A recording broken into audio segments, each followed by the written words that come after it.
Yo, today we're going to be interviewing presidential candidate Robert F. Kennedy. It's going to be a great interview. This is my first politician that we're going to be interviewing, so the goal is to be able to just get an introspective, look at his mind, his policies, his ideas. I believe that this is actually, a great idea for all politicians to do is to sit down, not with mainstream media, sit down with independent media, right? And independent media nowadays looks like, people who have podcasts, people who have media that they run so they can get their questions directly answered and everything is not completely scripted. I think you're going to get a real look because if these are the people that's supposed to be leading the country, you should know who they are and you should have access to them to talk to them like they are regular people. 19 Keys. Thank you for having me. Absolutely. Thank you for being here. Well, come in and take a seat. Yeah, we'll follow up. Maybe we can get our hike in. It'll be great if you want to do it. Yeah, where you hiking?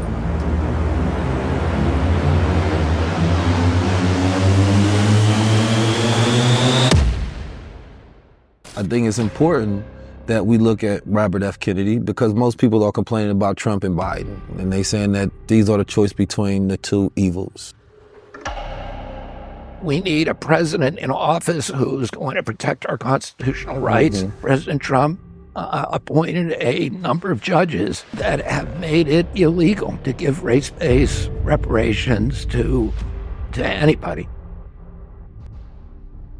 Who murdered them? Who killed your uncle, right? Who killed your dad? And are they the same people that assassinated Martin Luther King and Malcolm X? The government has no business lying to us. They funnel $10 billion a year, bribing journalists, blackmailing them. And what are your thoughts on Bill Gates? So all of these African countries pressured their people to stop subsistence agriculture and to switch over to these GMO grains. There's about 30 million people who have been pushed into food insecurity because of this. And that's all Bill Gates. They found out that black children who got the vaccine on time, they had a 2.5 times greater incidence of autism than black kids who waited. And they were told to dump their hard drives and all the race-based data into those garbage cans and destroy them. But if there's an appetite for the truth in this country, I will be president. This particular election is going to be the most important election throughout human history. 19 keys. 19 keys. I appreciate my pops for teaching me how to be a guy. From a boy to a man and ultimately back into the natural state of being into a God. As guys, we're supposed to always move with that higher self. I had to be able to execute it. Having knowledge is not power, the execution of knowledge is power. Knowledge makes a man unfit to be a slave. Because the only real knowledge you can get is knowledge of self.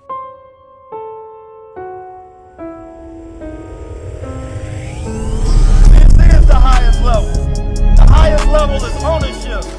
The highest level is power. The highest level is sovereignty.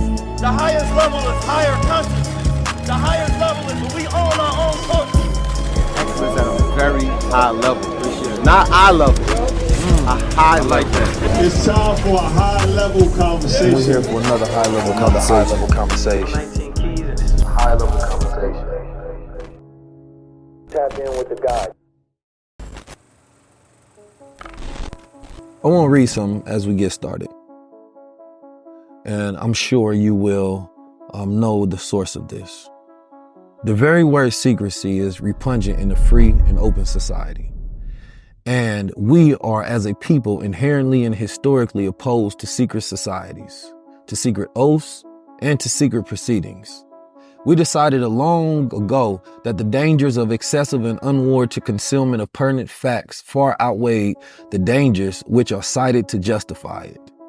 Even today, there is little value in opposing the threat of a closed society by imitating its arbitrary restrictions.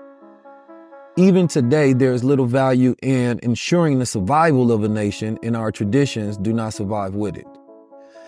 And there is a grave danger that an announced need for increased security will be seized upon by those anxious to expand this meaning to the very limits of official censorship and concealment. Now, I'm not going to read the whole thing, but this particular speech is very prophetic, right? And the America that we have today. We're very over surveillance. There is extreme censorship today, right? And American people are not given information, right, as to, in their belief, transparency of who really makes the decisions, right? I want to ask you about secrecy and secret societies in the sense of, you know, during the times of 1963 to 68, right, there was 4 assassinations, 2 whom were family members of yours, Malcolm X and Martin Luther King. Now, as we talk about, you know, the forces that your uncle laid out, who do you think that he was speaking to? Because during the 60s, right, was, you know, one of the most powerful and pivotal times as far as leaders working to influence the future of America, right? And it seemed to be, you know, these forces behind the scenes that some people call shadow government, some people call managerial class, right? There's all of these different names for it, right? But to be the president of the United States and to speak on forces that he believed that he is going against, and when people think about who has the most power, often people think that it is the president of the United States. So why would he have such a veiled speech in a manner, right, about secrecy and secret orders and secret oaths and secret proceedings, right? What was he alluding to? Just so that people know, that speech was my uncle, John F. Kennedy. Yes, sir. Yeah. Oh, and, you know, I think he was warning us against the world that we now live in, which is one of his primary interests was keeping the country out of war. And he discovered very quickly into his administration that he was surrounded by an intelligence apparatus, military brass, who considered war with the Soviet Union not only to be inevitable, but also to be desirable and as quickly as possible, because at that point we had a larger arsenal than the Soviet Union. And they considered what he did, that he refused to go into Cuba in 61, and then again in 63 during the Cuban Missile Crisis, first with the Bay of Pigs, and then the Cuban Missile Crisis. And then he refused in 62 the opportunity to go to war during the Checkpoint Charlie crisis in Germany, when we were at the brink of nuclear war exchange with the Soviet Union. And he kept us out of Laos. He kept us out of Vietnam. He never sent a combat troop to Vietnam. And a month before he died, to the day, he signed National Security Order 263, ordering all the troops home from Vietnam, all the advisors. There were 16,000 advisors that he had sent there. They were Green Berets, mainly, and helicopter people who were working on their helicopters. They weren't allowed to participate in combat. Some of them did. He found out that 75 Americans had died, and he said, that's too many, and he ordered them all home with National Security Order 263. 30 days later, he was murdered. I think it was, he was referring to a group of people who were really robbing us of democracy. Democracy is about transparency, because we own the government. The government has no business lying to us. And now it lies, not only lies, but hides things every day. You see it. I mean, we saw congressional hearings this week in which David Morenz, who was the deputy to Anthony Fauci, had emails in which he was bragging that he had been coached by the Freedom of Information staff, by the chief Freedom of Information officer at NIH, how to hide his emails, how to destroy them in ways in which he couldn't be caught. So that the transparency officer at that agency, the person who's in charge of making sure there's no secrets, was actually coaching high-level staffers how to keep secrets. And, of course, if government is allowed to keep secrets, they're not working for us anymore. They're working for somebody else. They're either working in their own interests or they're working for some larger interest. And, I think that is the danger, that our democracy can be subverted. Teddy Roosevelt warned in 1903. He said, American democracy will never be destroyed by a foreign enemy. We're too powerful. We've got the oceans between us and any potential enemies. We have a very, very strong military, a huge economy. We simply cannot be conquered. But our democratic institutions and all the values of our country will be subverted by what he called malefactors of great wealth, who will steal them from within. And I think there's been a number of presidents, my uncle, Teddy Roosevelt, Eisenhower, who warned us 3 days before my uncle took the oath of office. On January 17th, 1961, it was my 7th birthday. And I was in Washington. I went to my uncle's inauguration 3 days later. But President Eisenhower, in his farewell speech, made probably one of the most important speeches in American history, where he warned Americans about the emergence of a military-industrial complex that would destroy everything that we value as a country. My uncle spent 3 years fighting the military-industrial complex. He was then murdered. A month before my uncle died, he passed this order ordering all troops home from Vietnam, all military personnel out of Vietnam. Immediately, Johnson remanded that order. Johnson then sent 250,000 troops there, which they'd been telling my uncle he had to do. He refused. And then my father ran against the war in 1968, and he was killed. He won this state. It was clear that he was going to win the election. He was murdered today. It was 1968. He was murdered, and then Nixon became president. So who murdered them? My uncle. Who killed your uncle, right? Who killed your dad? And are they the same people that assassinated Martin Luther King and Malcolm X? Yeah, and most people don't know this, but Martin Luther King's family, Dexter and Marty and the rest of the family, Coretta Scott King, who was with me when my dad died, and who then, was on the airplane when we brought my dad's body home from L.A. to New York, and then she was on the train with us, the 7-hour train ride from New York City to Washington, D.C. But they sued. They did a lawsuit against Martin Luther King that received almost no publicity, but the government conceded that they won. Meaning that they sued the government for the assassination of Martin Luther King, and won. They won that suit, a civil suit. The Congress of the United States, the Warren Commission, of course, said that it was a lone gunman who killed my uncle. But the head of the Warren Commission was Allen Dulles, who was the director of the CIA that my uncle had fired. And we now know that he steered all of the questions away from the CIA involvement. The CIA was clearly involved. I'm an attorney. I was a prosecutor with and I've read the evidence. The evidence that we have now is so voluminous, including confessions of probably 30 people who were involved in his assassination. A lot of them deathbed confessions, but that clearly shows that there was CIA involvement. Lee Harvey Oswald, the New York Times now admits this, was a CIA asset since, I think, 1957 or 58. And the CIA is still involved in covering up the final documents that are legally, the government legally is required. Congress passed a law saying that by 2018, all documents related to my uncle's assassination had to be released, and the CIA will not allow that to happen. President Trump ran in 2016 and said he was going to release them all. He got into office and he changed his mind. President Biden made the same promise. He got into office and changed his mind. Why did they change their mind?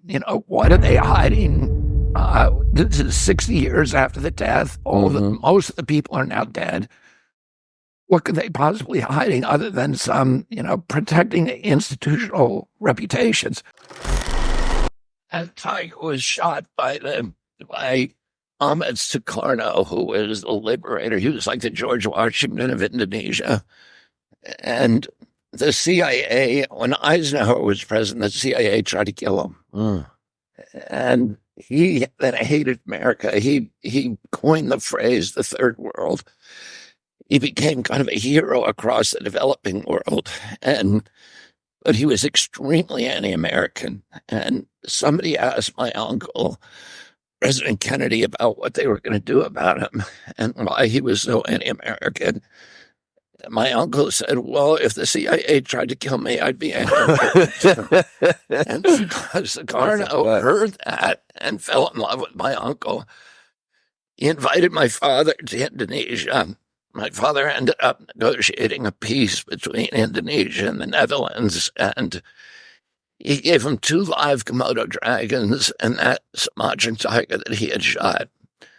And my dad gave that to me.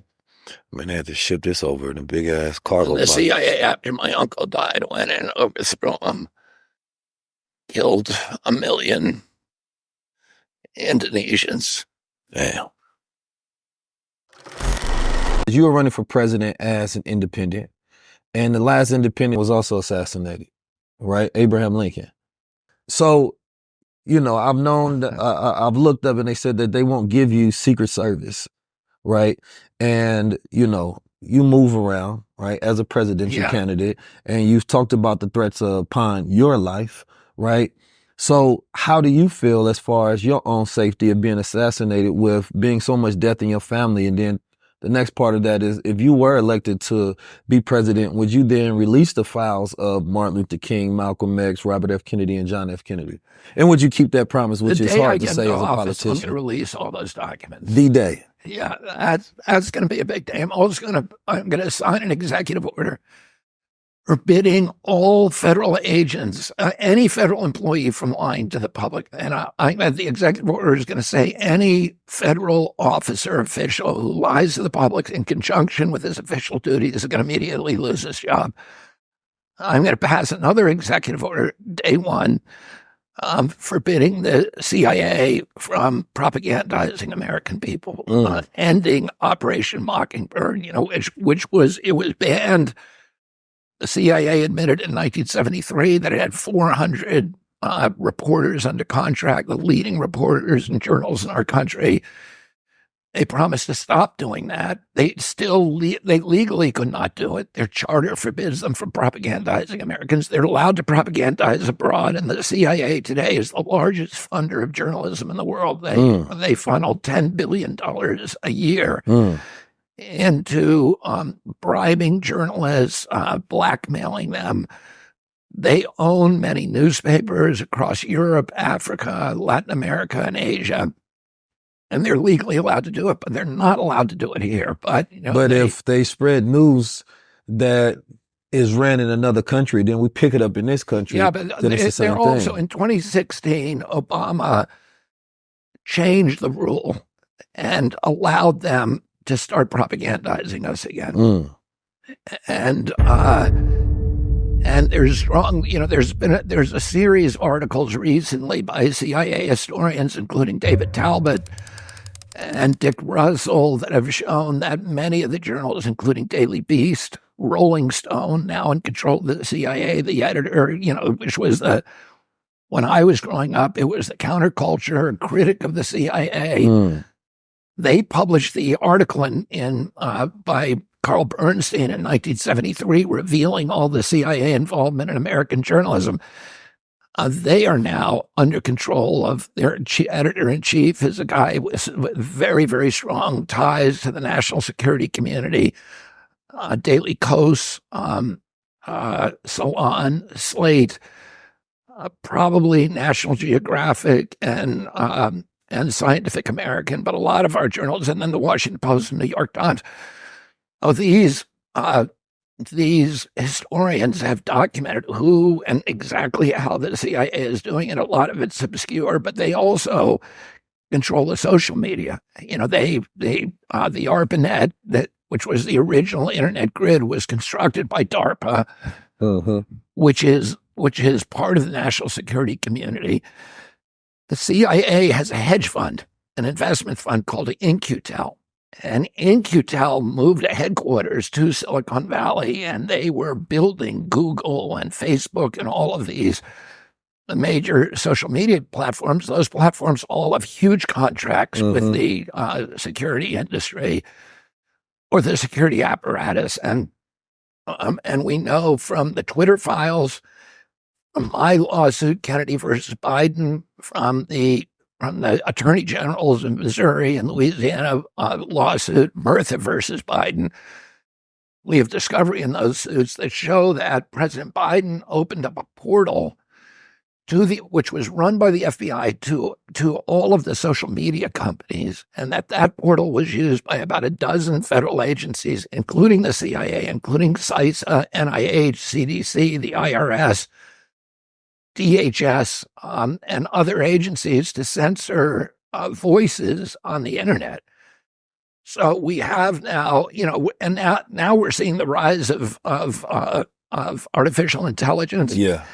And that's going to give these agencies this extraordinary capacity that's been unknown in human history to control not only human communications, but also our perception of reality. And it's frightening. And I think we need a president in office who's going to protect our constitutional rights, who's going to protect our values, and to make sure that AI, as it grows, is a mechanism for the public holding government accountable rather than a mechanism for the government to control us and to surveil us and to silence dissent. Let me ask you, with that being said, because you've laid out a great case for somebody who has, experienced the trauma that you've experienced with the government and has a deep knowledge of the way government works. You would imagine someone would be pessimistic about change from the inside, right? So why is it that you feel that you can become president and make change? I think I'm in a better position than anybody to actually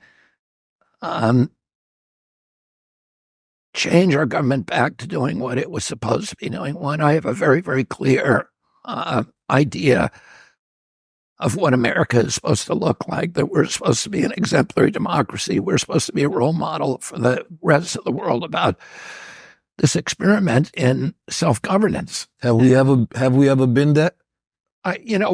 Listen, as individuals, we never live up to our own ideals.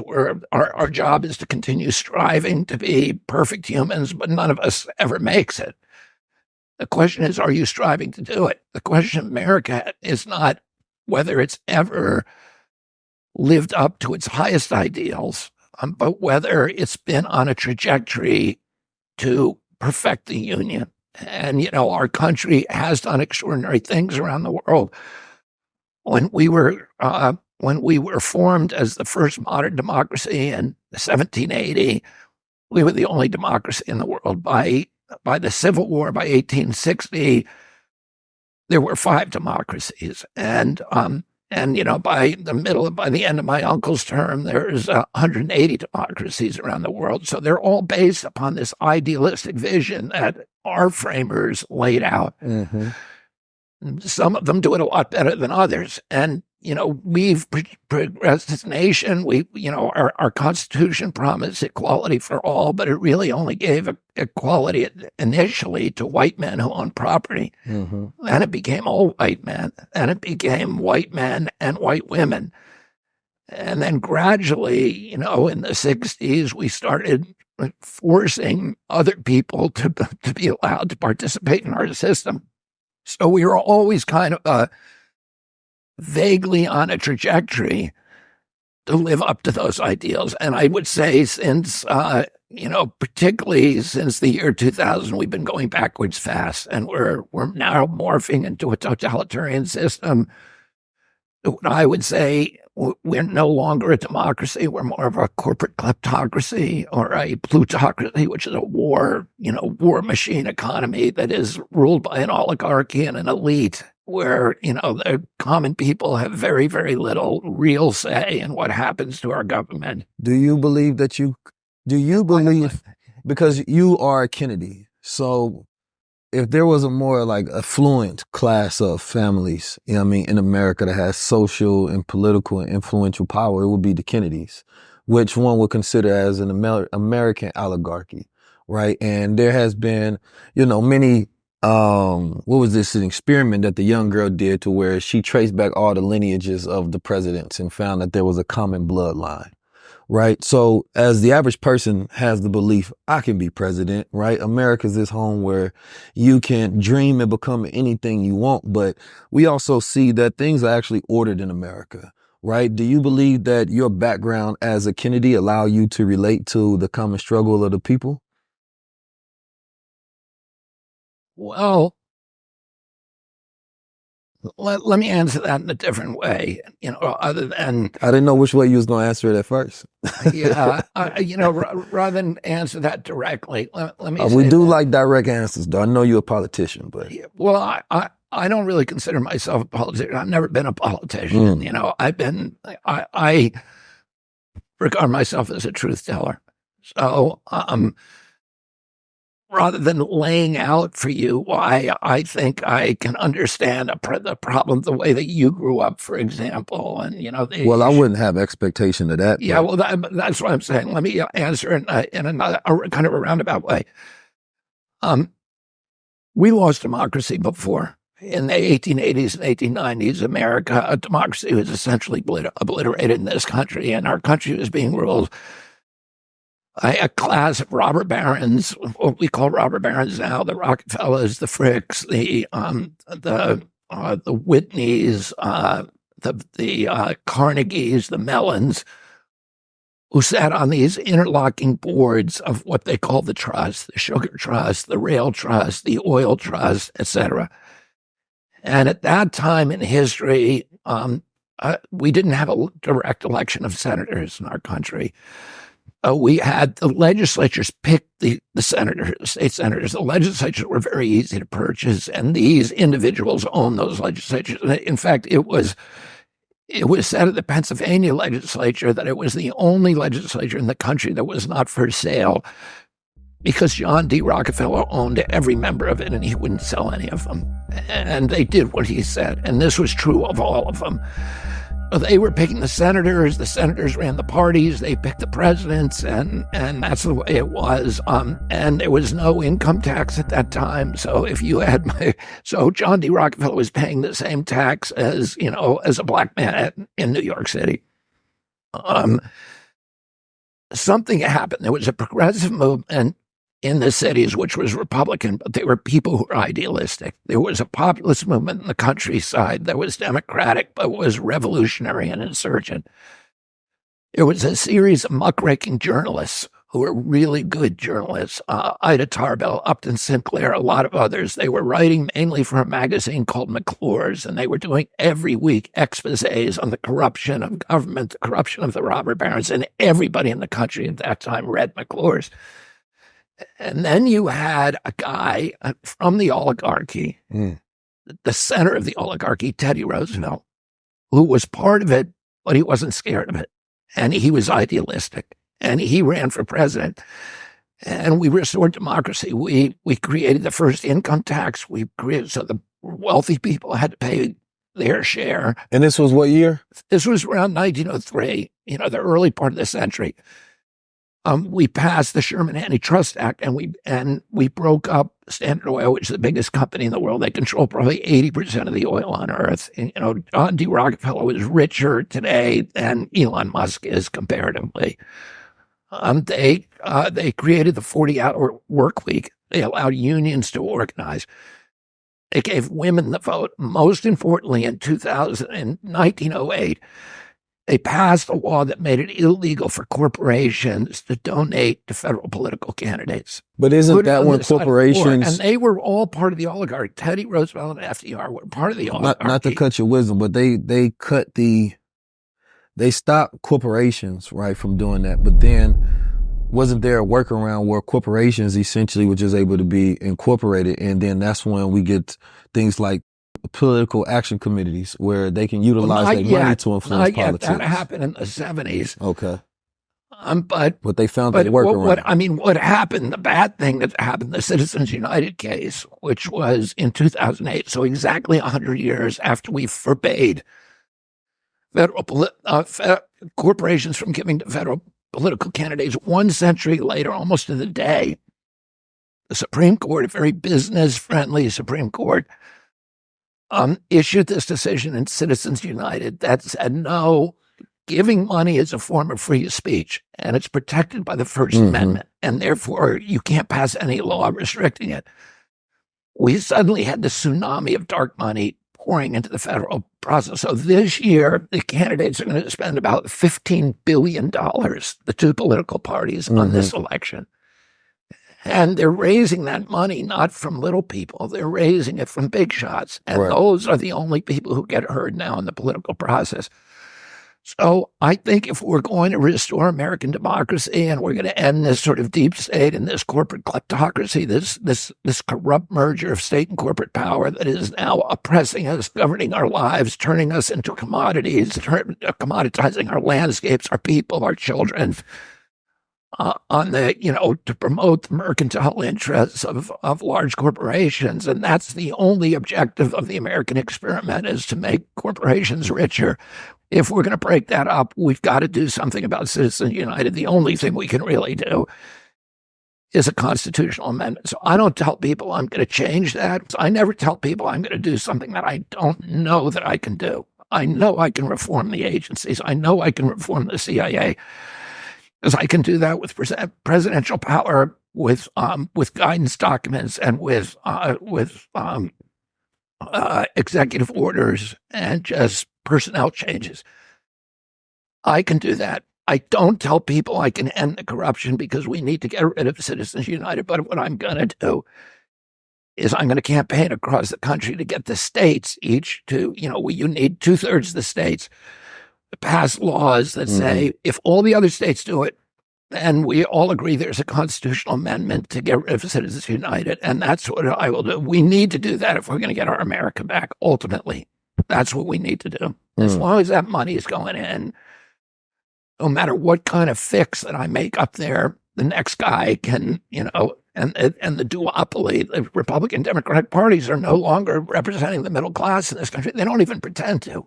Now, most melanated Americans in this country, most melanated Americans in this country, right, don't believe that they want an America back. They want an America forward. They want a different type of America in the first place. And this is probably where the principal differences become, right, as far as the way people view America. Martin Luther King had once said that there's two sides of America, right? And, having a duality of consciousness myself, right? Being able, W.E.B. Du Bois talk about the double consciousness, right? So the consciousness of self-awareness, and then the consciousness of how white America views you, right? But then it's the consciousness of how we view the world.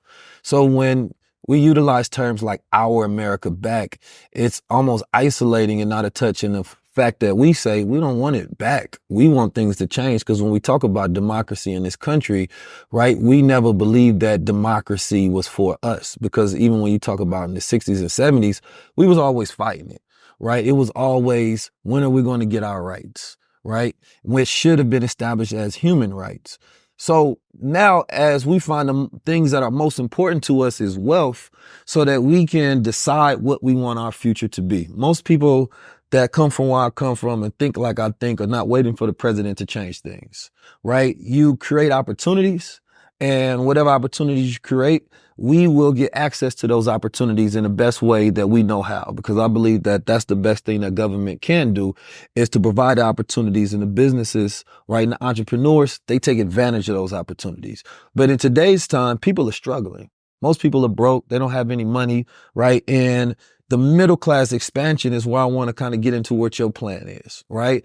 How do you plan on creating opportunities and new jobs? Because you talked about AI, which means that there's going to have to be a complete reskilling of America. That the AI steals the job. And there has been reports that shows that Black people are disproportionately going to be affected by those jobs, right? That AI takes first, because we are in that particular labor market. So I want to know about your plan of middle class expansion of America.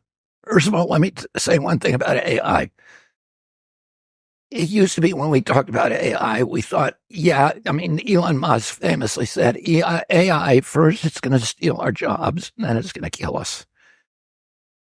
When he said it's going to steal our jobs, everybody assumed it was going to be the jobs of blue-collar workers that were going to be taken. Mm-hmm. And that it's going to be driving jobs. And, I think 40% of the jobs in our country involve driving, and that those are going to be taken away first. And but what we're in factory jobs, of course, can be replaced by robots, et cetera. What we're finding out is that AI is actually taking jobs from white-collar workers, that the people who are most vulnerable are attorneys, are accountants, are artists. My wife, who's an actress, just came off a strike, and that strike was largely centered on AI being able to steal the image of these actors and not pay them for it, and commoditize their personalities, their images, steal them actually. And that what we're more and more realizing is that the only jobs that are safe are trades jobs. If your toilet breaks in the middle of the night, a robot is not going to climb your stairs in your house and come fix it. The roofer, the electrician, the people who have to go into the crawl space to fix, the pipes in your house, the electricity, the carpenters, et cetera, that those are the jobs that are going to be the most enduring. And yet we have stopped training kids to take those jobs, right? We're not doing shop in high school anymore. The federal government doesn't give you student loans to go to a trade school the way that it would a four-year college. The four-year college, you're bankrupt in the end, and your hopes of ever paying that back are close to zero for most people.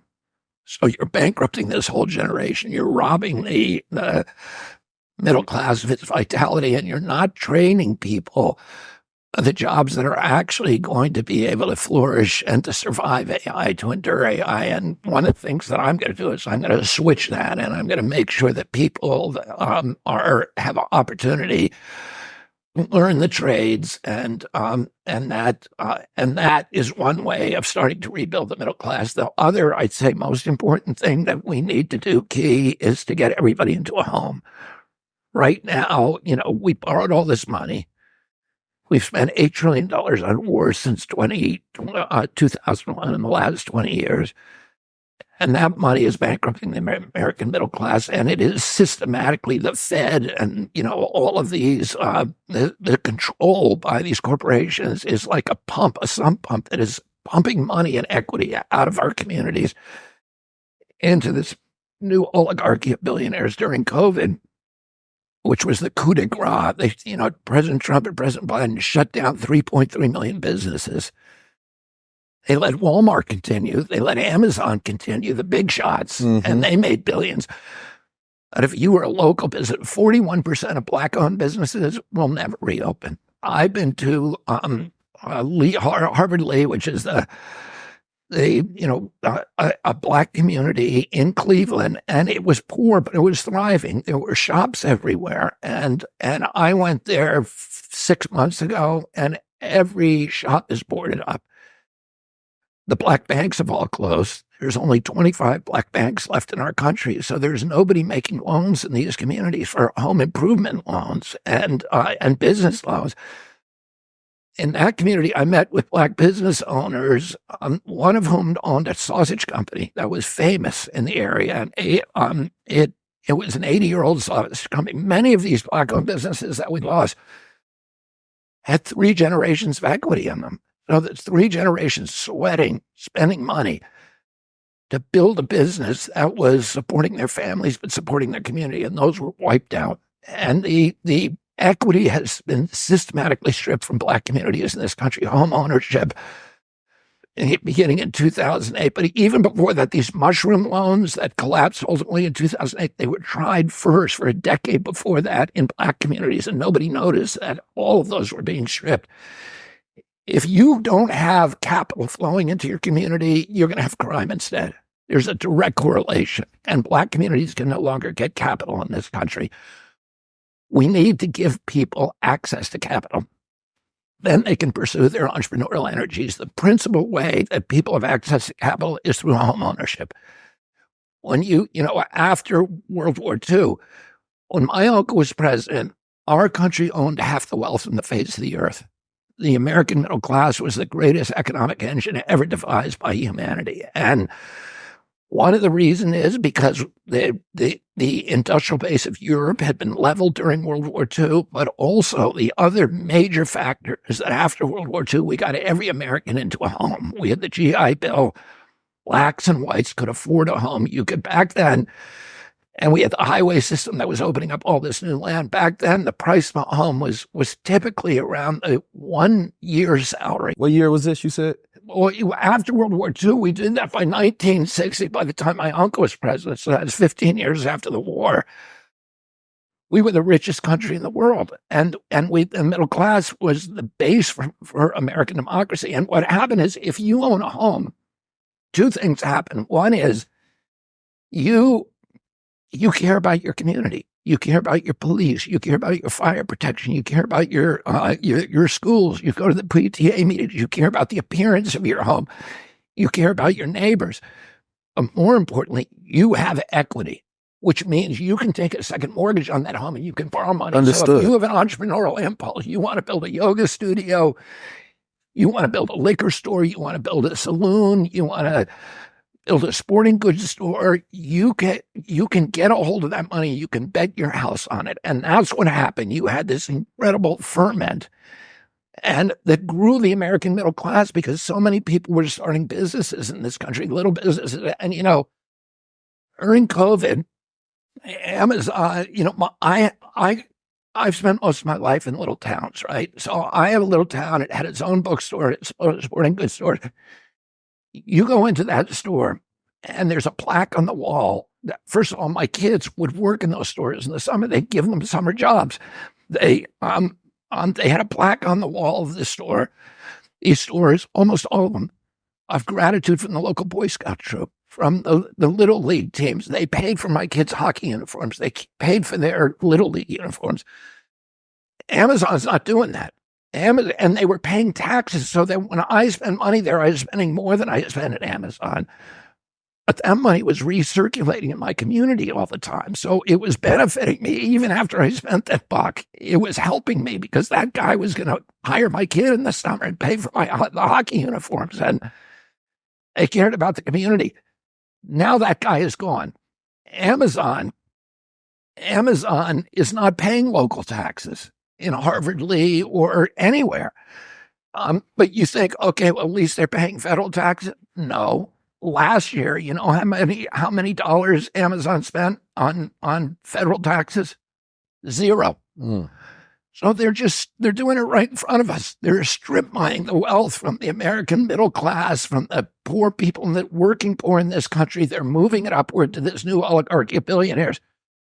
During the 500 days of lockdown, President Biden, President Trump created a billionaire a day. 500 billionaires in 500 days, and they impoverished our country. And the desperation, the violence that you see now is really a reaction to that, to the theft that people understand at one level or another is happening systematically to them.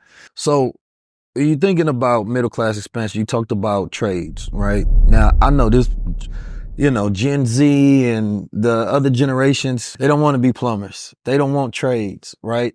America is hyper demoralized, and, a lot of the physicality, which comes from more so, the psychology of a man, right? He's going to utilize his hands to build, to create, to do things.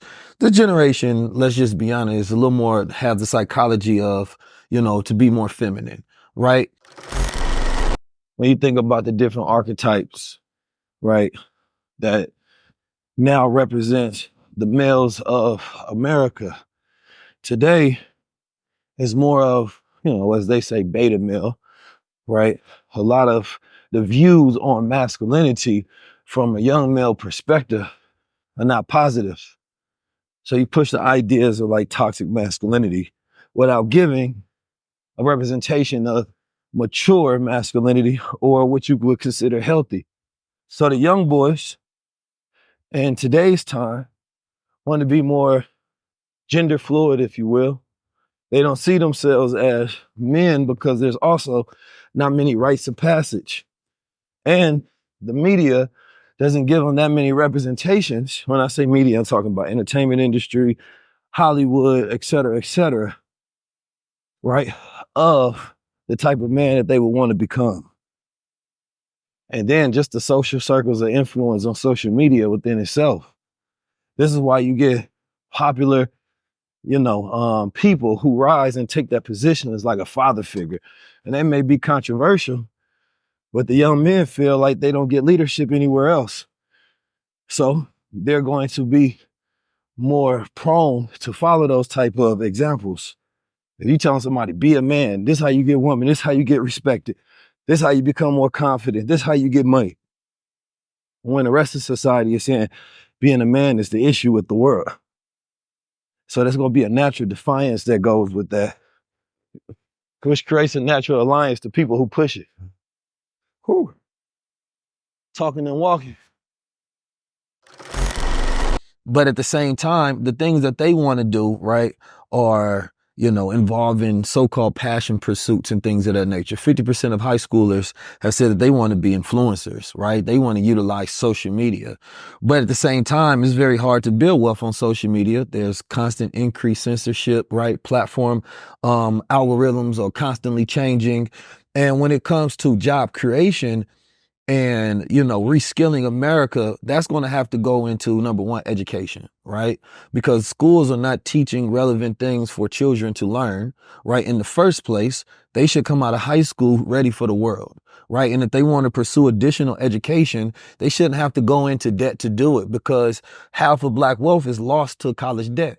So we even know that we're taught, there is a direct correlation between education and wealth. This is why we see Asian families have the highest gross income, right? Then it's Jewish, then it's white, then it's Black, right? But as Black and white, we always compare ourselves to each other. But one of the issues that we have is a lack of family. That's going to start from neighborhoods and having opportunities, right? Because creativity minus opportunity is going to lead to criminality as well. There's a lot of energy that this youth have and they have nowhere to put it. In this world, the anxiety that they're getting about the future is constantly increasing because the average American don't know what the future America is. So now you go to the poor class and ask them what's their future. They don't even have the ability to think of the future. So when I asked about the middle class expansion, I want to know really about your in-depth understanding about job creation as far as like where is the opportunities going to come from for the average American. And there's going to have to be some direct correlation between laws because the laws are set up right now for all the wealth to be concentrated at the top, right? So how is that going to change where a person be like, I understand why I'm gonna vote for RFK.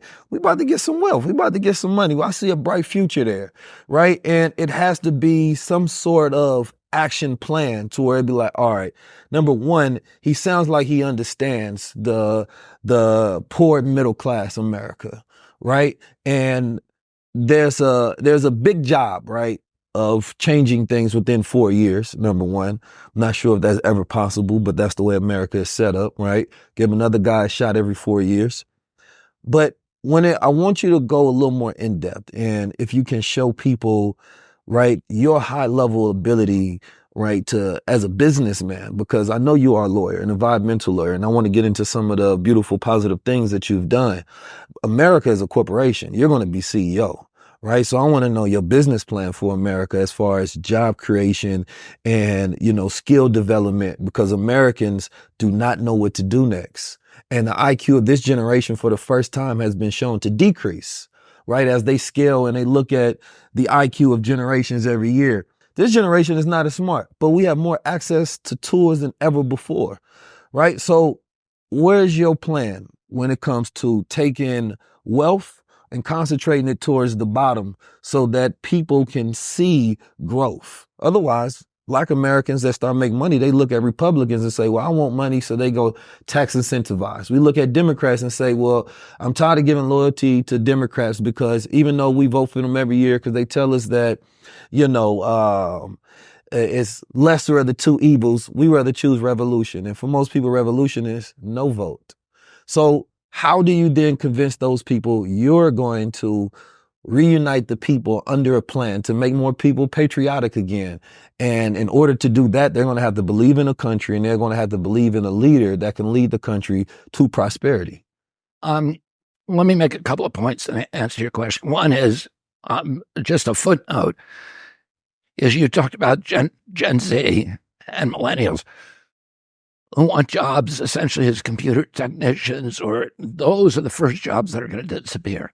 Now, there's a lot of entrepreneurial opportunities that are available on the internet for influencers and to start small businesses. This is one of the reasons I've opposed the abolition of TikTok, because there's hundreds of thousands of kids now that are making money. It's a gateway for them. And we need to keep those opportunities. And also, I'm just against any kind of incursions on free speech. I think that's critical. The free flow of information is critical to the survival of our and the flourishing of our democracy. My father, in 1966, he was senator of New York. His brother was killed in 63. He ran for Senate in New York in 64. He was shattered. He ran for Senate. He walked in 1966 through the poorest community in New York, which is Bedford-Stuyvesant in Brooklyn. And he saw something in that community that inspired him, which was, it was an unusual community because of all the indicia of urban poverty. It was beating the nation. You know, I mean, there are places like Oakland and Watts and the south side of Chicago that were in the same shape, but there was a high crime, high deterioration in families, low graduation rates, all the things that you associated with poverty. But there was something unusual in Bed-Stuy, which was there was a very high percentage of home ownership and most of the communities, Black communities in this country, the homes in those communities are absentee owned. They're owned by landlords who do not live in those communities, and that is sucking money out of those communities. At Bed-Stuy, there were people who had lived in houses there since the American Civil War, and they were proud of their community. He saw that there was, the houses were, although they were humble, they were painted, the front doors were painted, people were on the stoops, people had a feeling of community. There were flower pots that had flowers. They cared about their community. And the problem is that they didn't have access to capital. Is that, there were no banks there that would loan money. They were redlined by insurance companies. They were redlined by the bank, so that if you wanted to improve your home, you couldn't do that. You couldn't get a home improvement loan. And there was also a problem in those communities where there was no accrued business knowledge. So my father wasn't in business, but his father was, and he had gone to Harvard and he knew people were in business. So if he ever wanted to start a business, he could call up a friend and say, how do you do inventories? How do you pay your taxes? What kind of accountant should I hire? And all of these, all of the questions that you would need to answer, he had friends who could help him. But in those communities, they were on their own. So my father went back to Bed-Stuy, and he went back again and again and again. And he said, this is going to be my life's project of figuring out what works to rebuild a community, not to impose things from outside, but to allow people the opportunity to follow their own, impulses for self-improvement, for entrepreneurship. And he began leaning on the banks to end the redlining in those communities. And then he brought business leaders. He brought Andre Mayer, the CEO of Lazard Frere. He brought Tom Watson, the CEO of IBM, and many, many other big Wall Street billionaires. And he got them to each commit to 1 day a month or 1 day a week to spend in Bed-Stuy meeting with local leaders, teaching them how to run business. When he walked through that community, there were hundreds of stores that were all boarded up on Fulton Street. Arthur Schlesinger, when he wrote his biography of my father after my father's death, said, when my father was not at home with his 11 kids, that the one place he wanted to be more than any other was Bed-Stuy in Brooklyn. And he fell in love with that community, and he built Restoration Plaza, which was old milk dairy plant, bottling plant, and he made it the centerpiece. And when he died in 1968, I took his place on the board, and I served on that board for almost 40 years. And today, if you walk through down Fulton Street or Atlantic Avenue, every storefront is buzzing, and there is commerce that is spilling out onto the sidewalks. These are Black-owned businesses largely. And it became what he started, what he called a community development corporation. He started it as a model. There's now 2,000 of them around the country based upon what we were able to accomplish in Bed-Stuy. So I feel like I have a really good idea about how to restore these communities in ways that's not top down, but in ways that funnels capital into the community and knowledge, business knowledge, to allow people in those communities to take care of themselves and to lift themselves. And, I think the liberal ideology today is that we have to stop racism by censoring people, by canceling people, by teaching people not to be racist, etc. To me, that's a dead end. Racism is just part of tribalism. America. But not just America. It's the 20,000 generations that humanity spent wandering the African savannah in little tribal groups warring with anybody who didn't look like them, right? But that wasn't racism. But racism it's hardwired. It's kind of hardwired. But white is like a specific customization of the American complex. Yeah, but it's ultimately a much older impulse in America. It's everywhere, and it's tribalism. And it was more, I would say, classism in different eras, well, right? Yeah, okay. Because even when you go to places where the Moors thrive and, they were teaching Europeans, there were so-called Africans and Europeans getting along in of different colors, right? And then noble classes and things of that nature. But when we look at, like I heard Jordan Peterson talk about the so-called myth of white supremacy or white privilege, which to me is a fallacy and it's on its face because the word white is a privilege itself. Right? Because white is a construct that unifies a certain people. Because if you go back to Bacon Rebellion, then it speaks on how you keep people divided. Right? And so for me, it's a systematic creation by those who are wealthy, the government, the 1%, however you want to look at it, right? To create a privilege that creates a commonality so that they don't see that, hey, you in the poor class, they up there. Instead, we're divided by all of these different titles so that the people never look at it. It's the people and then it's the system. Right? So the word white itself is a privilege, right? Okay. Just based on construct rules because it didn't exist before a certain time. Yeah. It's an argument that we probably aren't going to resolve here. And that I'm not trying to resolve it, just some facts. One way or the other, whether it's America or not. Just some facts. What do we do to deal with it? I was raised in the 1960s. My uncle was first Irish Catholic President of the United States. There was tremendous anti-Catholic prejudice then. The Ku Klux Klan had a resurgence during his election. It was a huge issue. Can a Catholic ever be allowed to serve as presidency?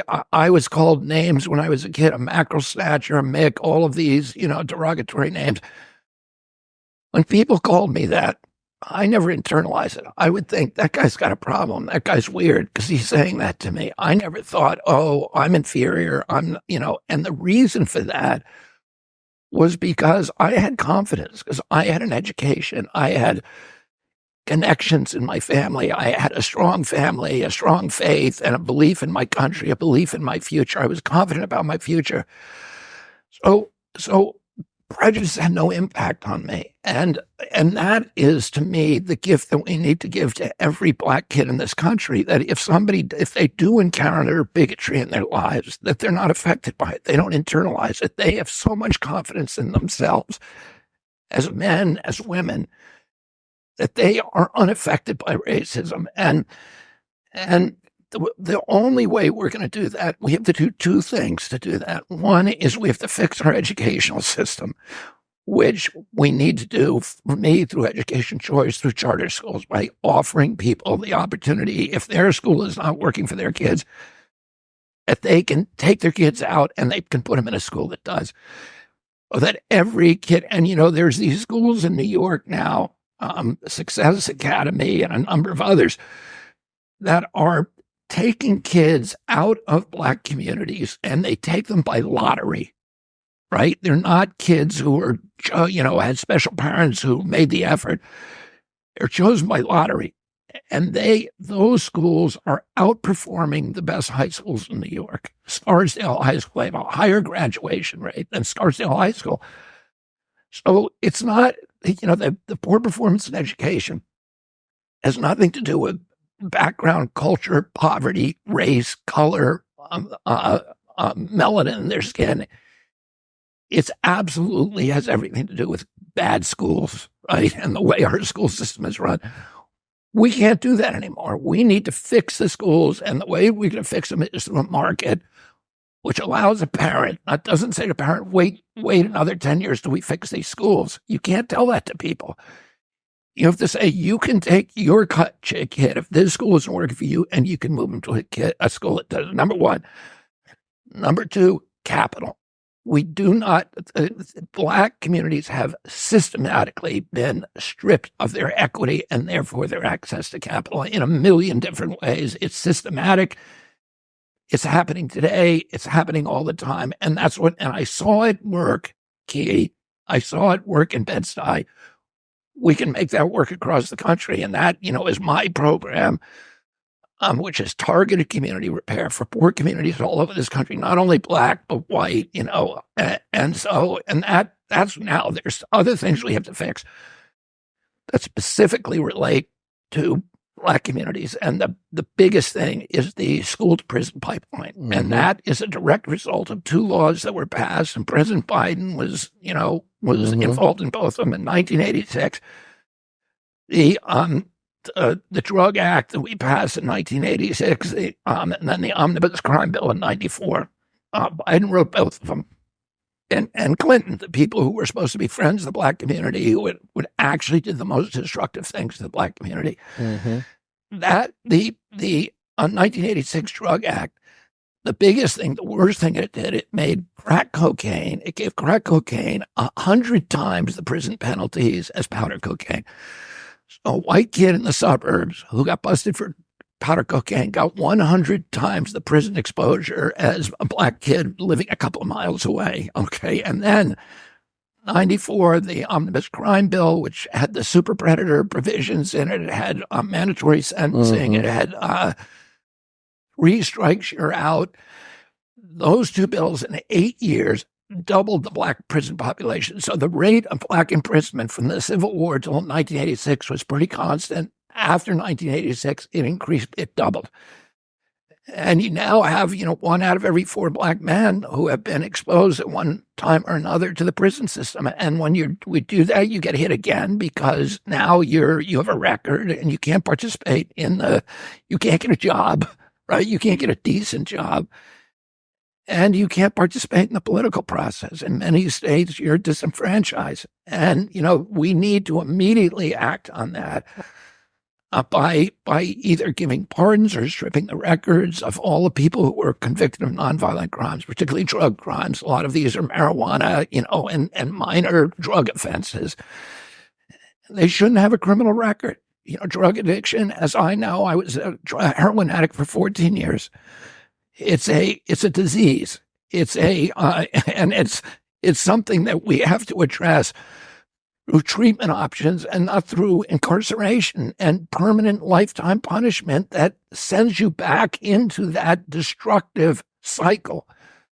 Oh, those are the things that I think, in answer to your question, those are the things that we need to be focusing on rather than, I think, some of the sort of more ephemeral, things that I think liberal doctrine is now telling us about, that we need to be focusing on the economic issues and removing the stigma of prison and stopping.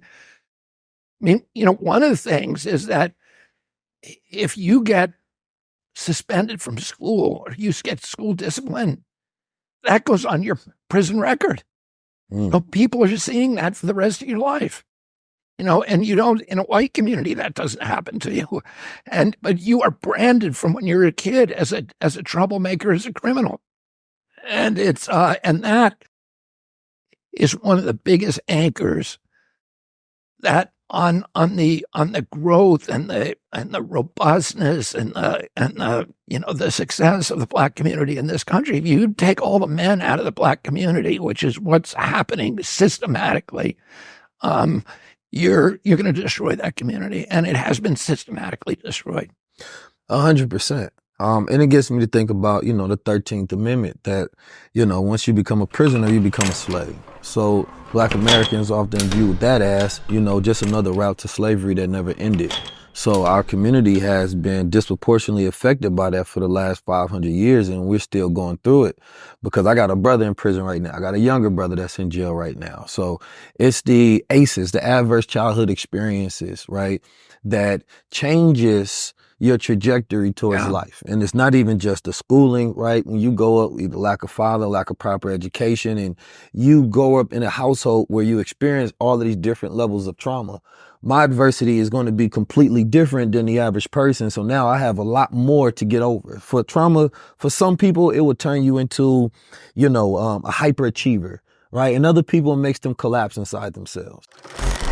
What do you think allowed you to come out of that environment? You think it was your early education, your parents, without that, with a really clear idea of who you are and, what it means to be a man? That's a good question. I think about it a lot because I got 7 brothers. I grew up in Oakland and St. Louis. And a lot of people that grew up in the same exact environments as I didn't survive. Most of them, 90% of them, I would say, are dead, in jail, disease, homeless, on drugs. So it's like, even when I go back hometown, there's almost nobody to visit. The people from my childhood are no longer there. So for me, I think I have an outlier mentality at the same time. I got a growth mindset. Growing up in a Black Muslim environment, being taught how to be a soldier, right? Taking things as challenges versus looking at them as problems that's happening to me. Being taught that I was a god, developing that complex of thinking. I just always looked at everything, as something that was growing me for this ultimate destiny. Yeah. So I would say, more than anything, it's the mindset that I observed from men that I respected and the ideals that I got from the Honorable Elijah Muhammad, Honorable Minister Louis Farrakhan. But then, there's other people that got those same ideas, but they didn't fare as well. That's why there's a part of it to where I can't generalize it on the rest of society, because everybody don't have that outlier mentality, right? I feel like I was blessed with a certain idea about myself and a certain self-image. And I made a choice at a very young age that my life meant more. I done been in times where I done been in shootouts, and the very thought in my mind, and I'm talking about in high school, I'm like, I'm not gonna die right here because I'm destined for something more, right?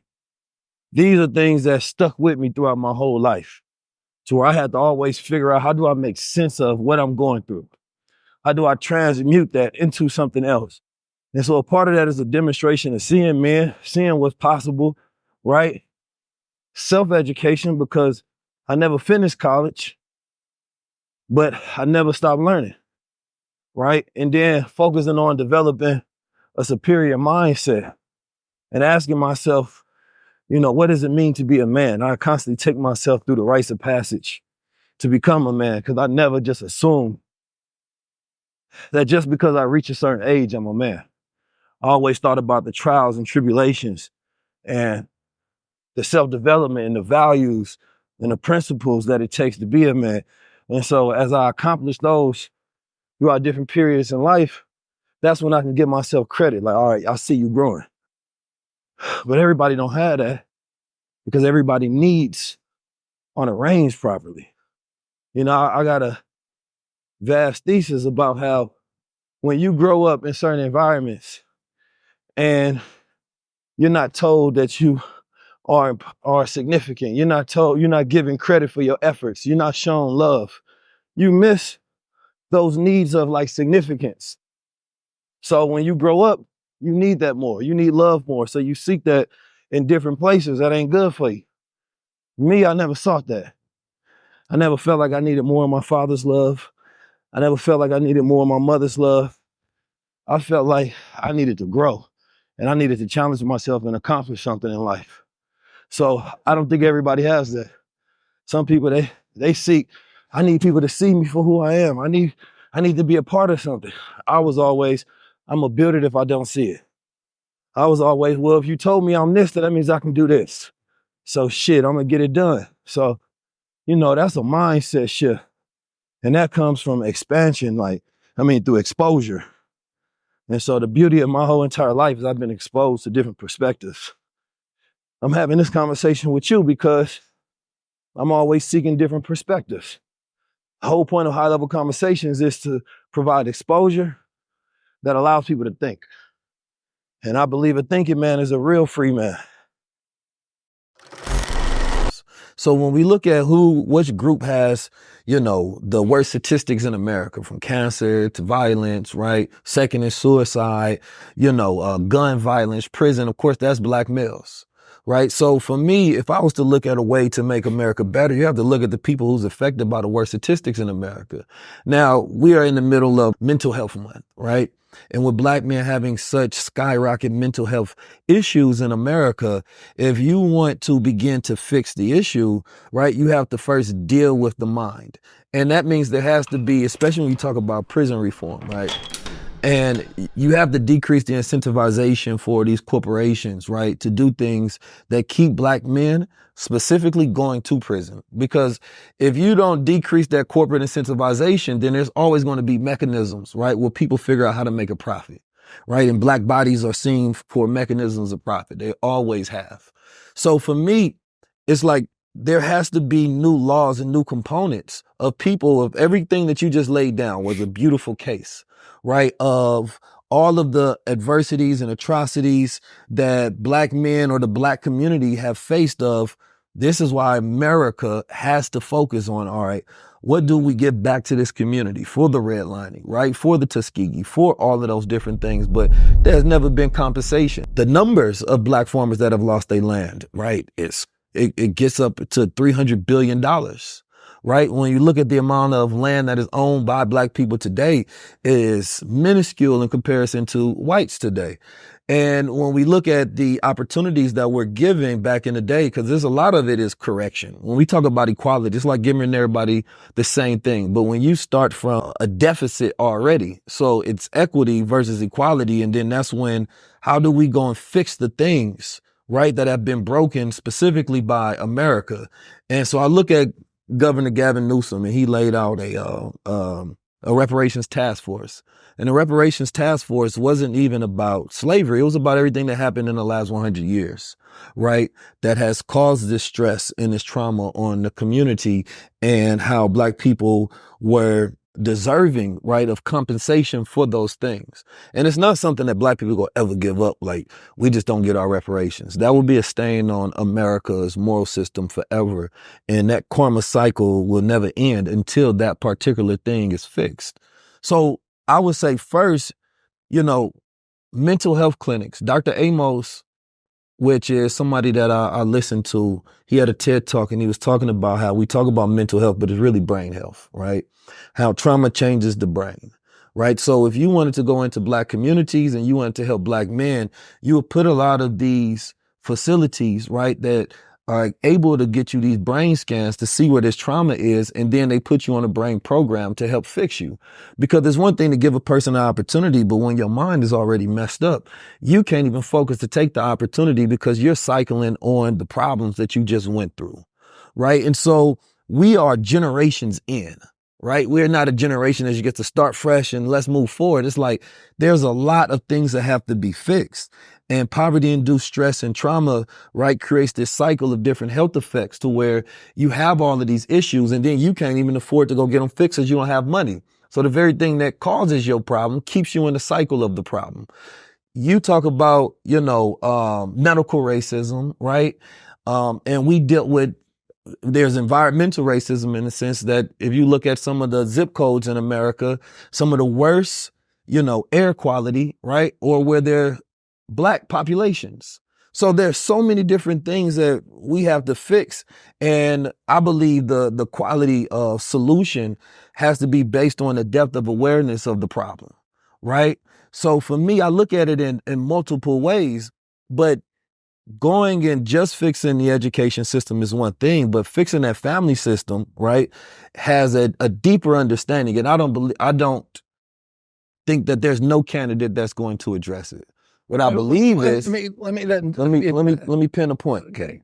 What I believe is the smartest thing that a candidate can do, especially when it comes to the Black community, is to directly work with grassroots organizations that's already fixing a problem that needs funding, right? America usually chooses to say one side of Black America is safe.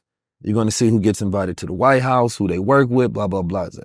But it's usually the radicals that create the most change, right? And so there has to be a different approach because there's too much bureaucracy when it comes to change that they do all this R&D, they throw all this money, right? But we don't see any change. And that's because they're not connected to the people that actually make a difference, right? And so it would really be saying that, would you be willing, right, to then allocate those funds to people who actually doing the work?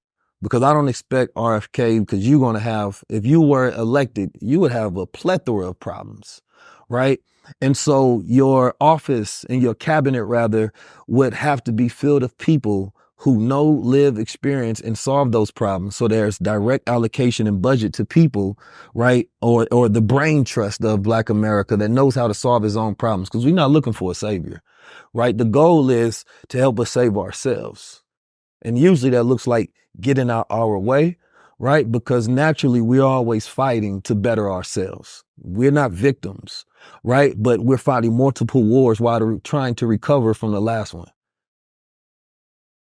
Yeah, so let me just tell you how I think about this. I've been an environmental attorney for 40 years. My first case and my primary focus for much of that time was on environmental racism, and I spent 20% of my time representing indigenous American Indians in Canada, the United States, and Latin America.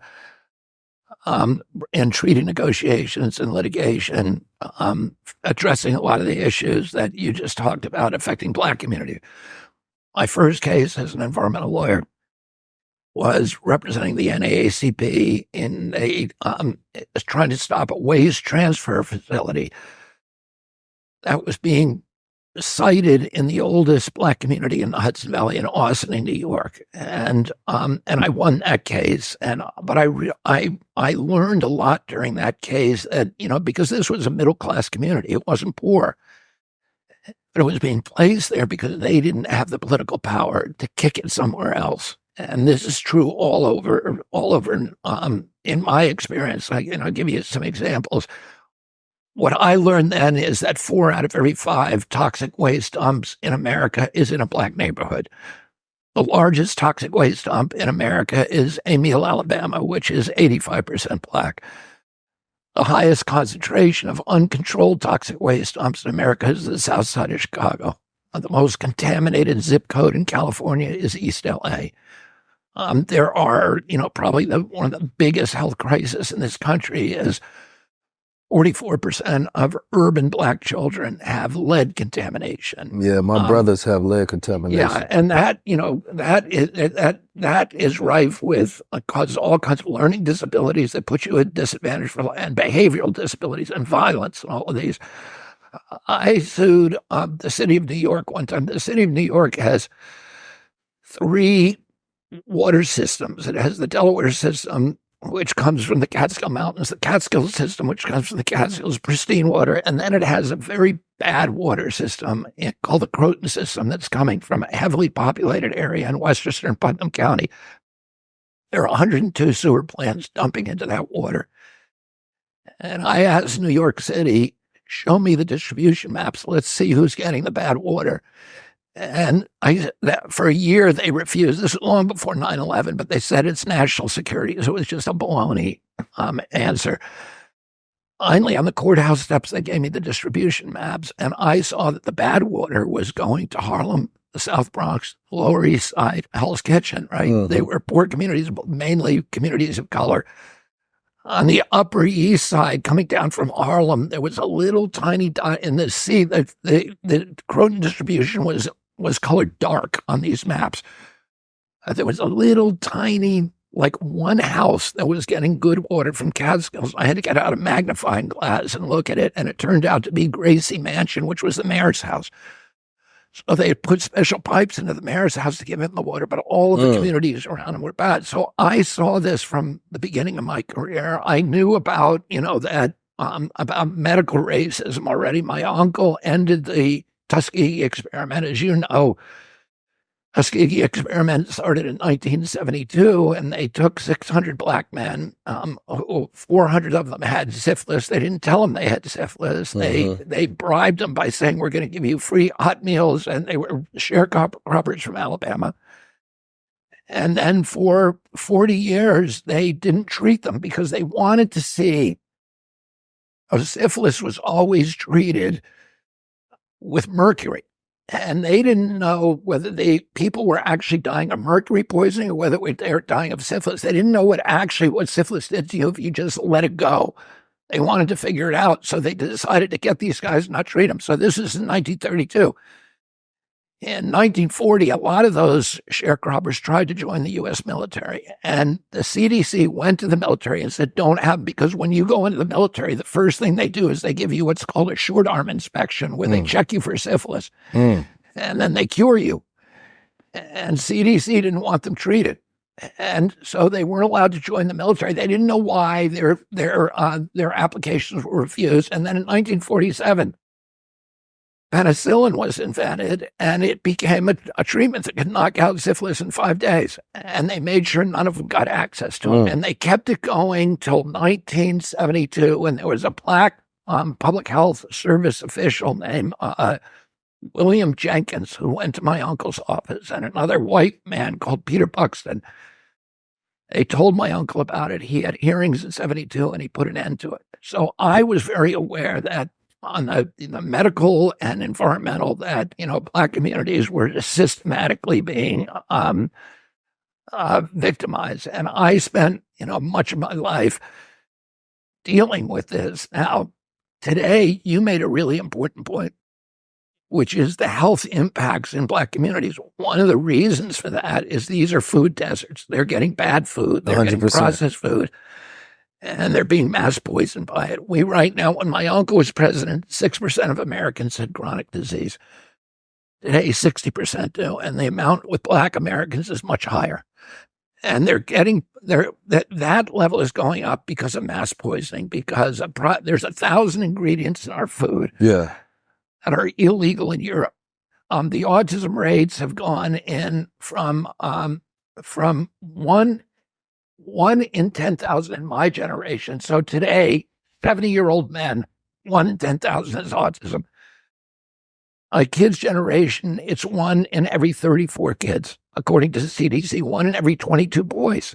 And it's higher in black communities. And during COVID, we had the highest death rate in our country of any community of any country in the world. We had 16% of the COVID deaths, and we only have 4.2% of the world population.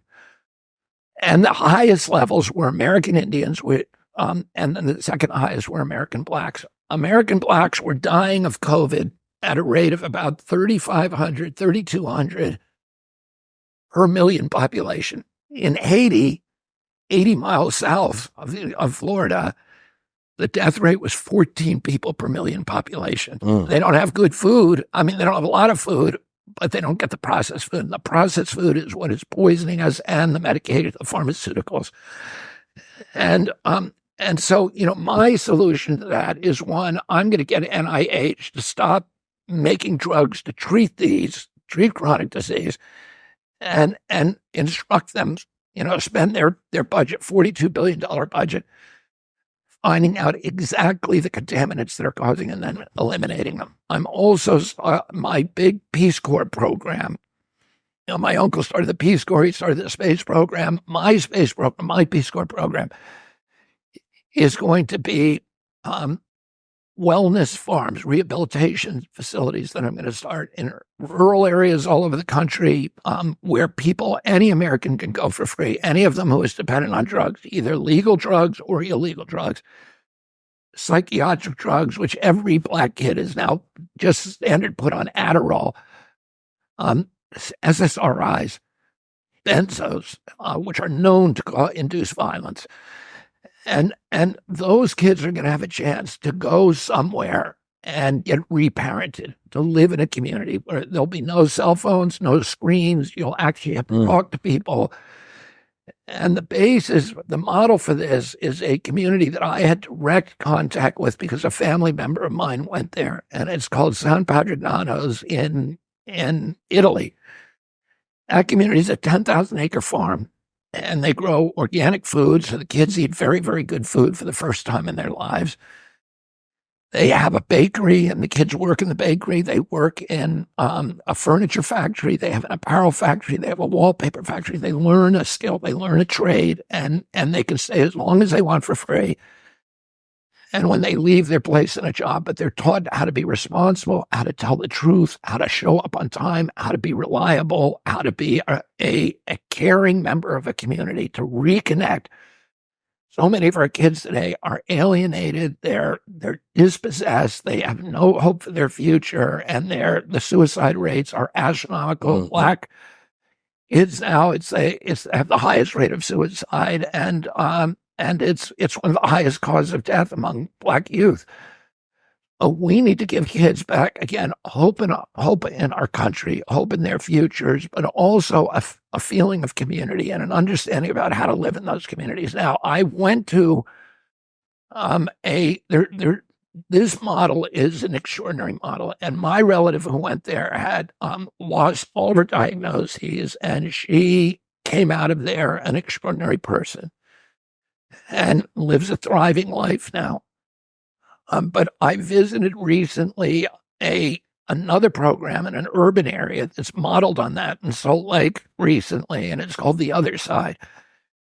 It has 300 convicts, also drug addicts, who go there, and it's the same model. And when you go in there, they all own a storage facility, the biggest storage facility in Utah. They own the biggest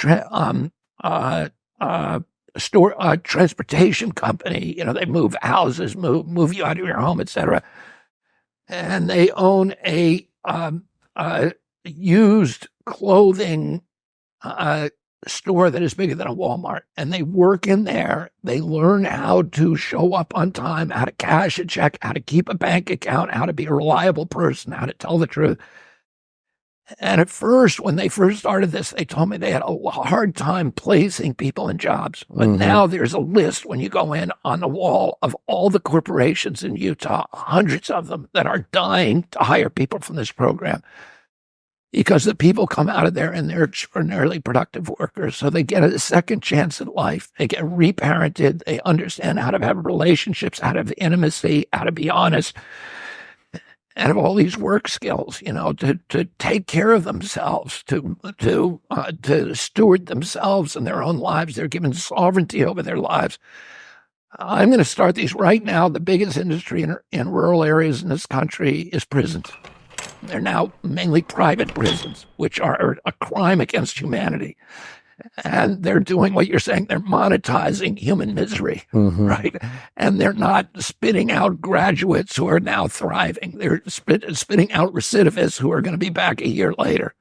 And they're factories for abuse. And they're not. It's not a mechanism for creating wholesome communities and belief in our country and love for our country and love for our communities. And that's what we need to start doing. And the people who are in there because they're convicted of drugs should not be in those facilities. They should be in a place where they're getting treatment, where they're getting training, where they're getting job training, life training, and spiritual enlightenment, spiritual enrichment, because that ultimately we have to be able to induce in people who are enveloped in despair. We have to be able to induce in them profound spiritual realignment, so that they're living on another plane, so that they understand that that God is out there, that he's watching them, that he loves them, and that they have hope for their lives. And that is going to be my major program when I get into the White House, is to reclaim all these people who have been lost. Thank you for that answer. Reparations, the big R, right? How do the African descendants of slaves, right, finally reap this, finally collect, right, what was promised but never given? So, you mentioned the black farmers recently, and that there's a different issue with black farmers. And the black farmers actually, I had on my podcast the head of the Black Farmers Association recently, and what happened to black farmers is there was a loan program. You just mentioned this, but I'm going to tell people the whole story. There was a loan program in the USDA.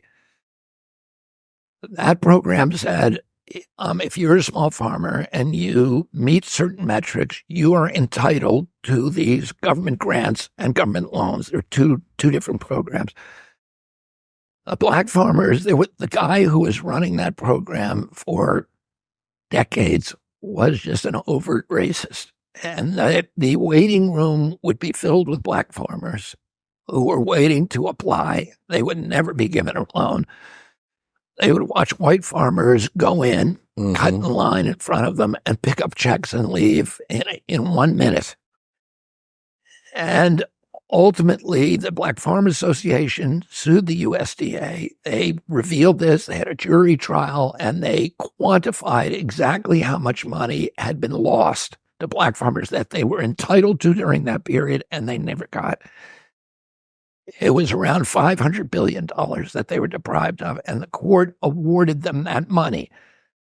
Because they were suing a federal agency, Congress now has to appropriate that money. And the money was owed them. It was promised them. It was not, it was not a classic reparation for injuries that were vague. They were absolutely targeted and known, and the amount that was lost was known.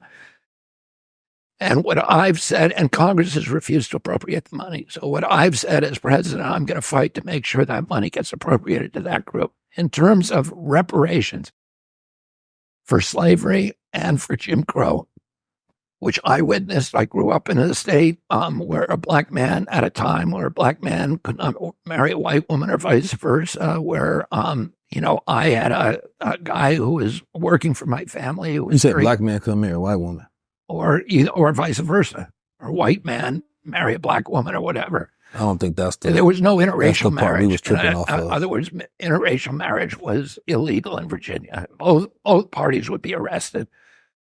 And all the other, transportation, housing, public parks, prisons were segregated by law. Mental institutions were segregated by law, but also I had a guy who worked for my family who I was very close to, who was like a mentor to me growing up. I would go hunting and he taught me to hunt and fish. He was a black man who had been served in World War II in the Pacific. He was about 6'5". He was an incredible, dignified, very smart guy.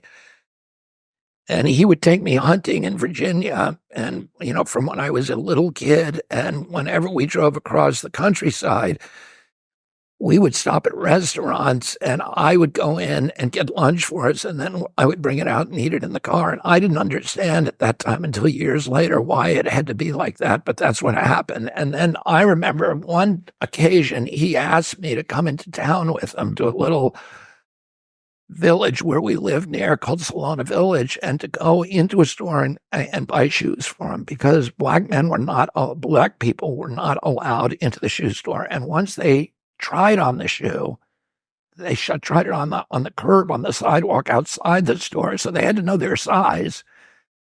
And if the shoe didn't fit, they couldn't return it. And when I was growing up, I remember so many of the black people that I met had corns on their feet because of this rule, because they couldn't find a shoe that fit them. And they would oftentimes, you'd see black people with the sides of the shoes cut out because their corns, it was the only way that they could, deal with the pain from their corns. And I didn't understand that at that age, but I did know that I had to go buy him shoes when he wanted shoes. So I saw, the injustice when I was a kid.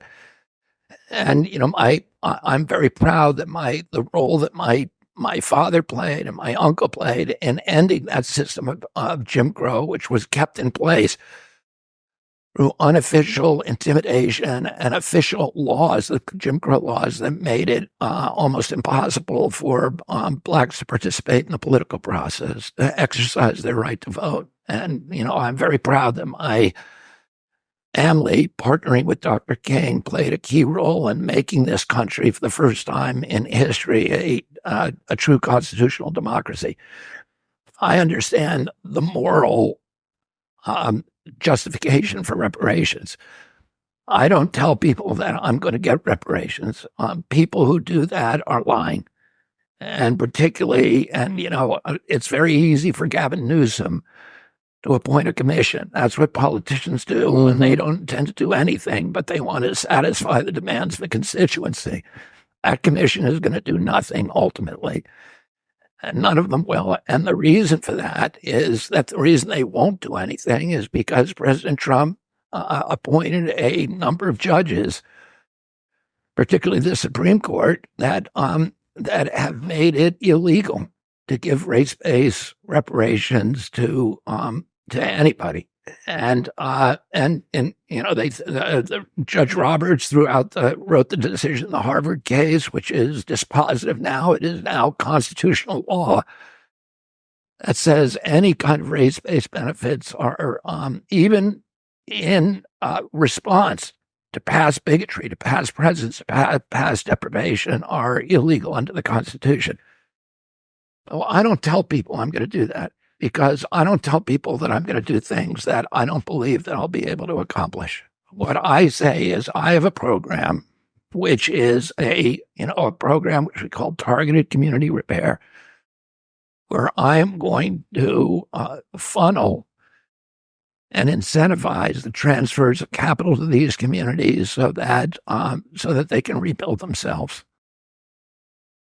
So no reparations. When I hear race-based reparations, right? When we think about slavery, when somebody say you want reparations for slavery, they didn't say, reparations just for black people. They saying families that can be traced back their lineage for slavery, right? Right. That's not specific to say race-based reparations, but for those who are injured, of course, right? And whose family lineage, right, were slaves. And there is documentation in this country to be able to trace back lineage, right? And I believe that, the same way Donald Trump went in there and changed things, if you're president, then you have power to change things as well. Okay, well, let me answer that, because the question that you initially asked, you specifically said, not just for slavery, but for all of the systematic injuries in the system. Well, yeah, not just for, but right. Well, yeah, that happens.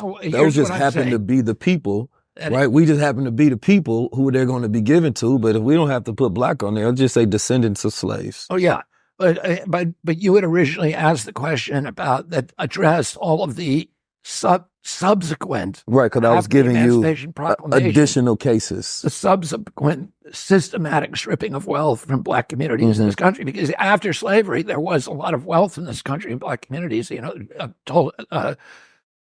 Black Wallstreet in Tulsa, and there were black Wallstreets all over our country at that time that were systematically destroyed. And what I'm saying is that cannot be addressed. Okay, you could constitutionally give people reparations for slavery. And, the case that probably the strongest case for that is the reparations that were given to Japanese after whose property was stripped from them during World War II. And then Jewish people as well.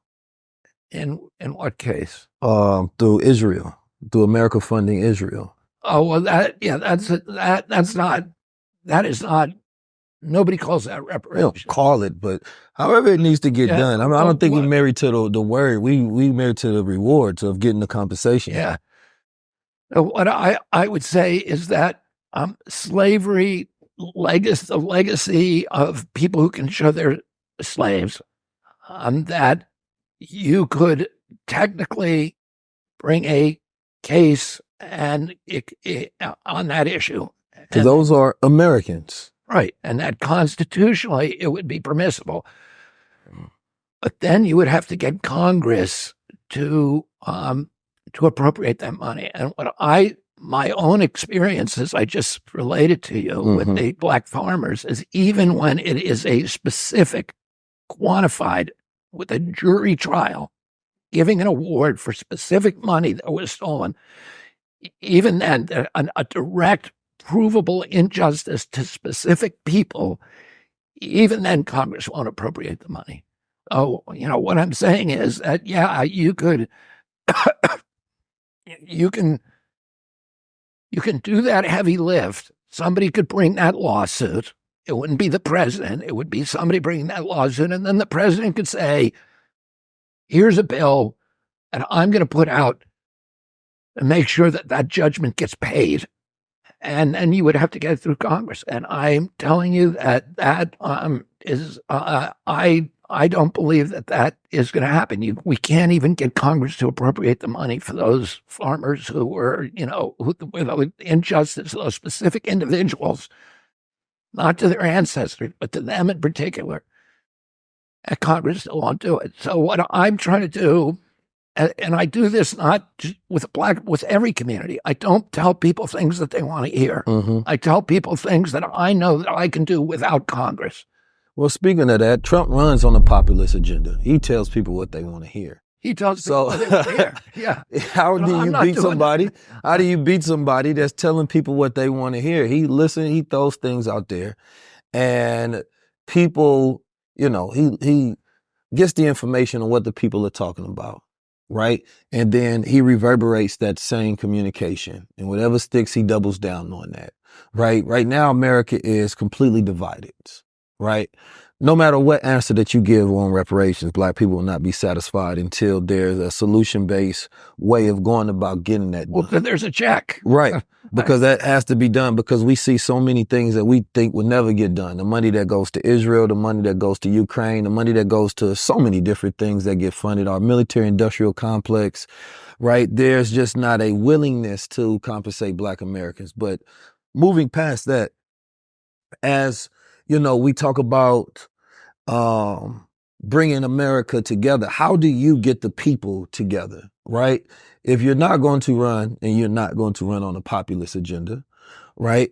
Then what is your strategy? Because I know you said that you have a large percentage of young Gen Z that are going to vote for you, but how do you unite the rest of America, right? Forward America. Well, let me say this, because I would say I am running on a populist agenda the same way that my dad was. And let me tell you, when my dad was killed in 1968, right? I was with him when he died. I was 14 years old. We flew him back across the country. Coretta King was with me at that time. And then we waked him in St. Patrick's Cathedral. And then we brought him to Washington, D.C. in a train. And that train had probably the most exciting government, that would have ever happened in our country. Were on that train. The people, and John Lewis was on that train. Ralph Abernathy was on that train. Many of the leaders of this who had worked with my father side by side in the civil rights movement, with the Freedom Riders, with the voting rights, etc., were all on that train. That train ride was supposed to be 2 hours. It took 7.5 hours because there were 2 million people on the train tracks, and and they were every color of the rainbow. They were in the urban train stations, which we went through at 1 mile an hour. They were filled with thousands of Black faces who were singing the Battle Hymn of the Republic. In Trenton, in Newark, in Philadelphia, in Wilmington, in Baltimore. In the countryside, there were whites in military uniforms. There were hippies and tie-dyes. There were rabbis and Catholic priests. I remember seeing 7 nuns standing in the back of a pickup truck outside of Wilmington in a field, a yellow pickup truck, and they were waving their rosaries. People were holding up American flags. People were holding up signs that said, "Goodbye, Bobby. Pray for us, Bobby." Mm-hmm. And we got to New York. We got to Washington. President Johnson met us there, and we went in a convoy past the mall.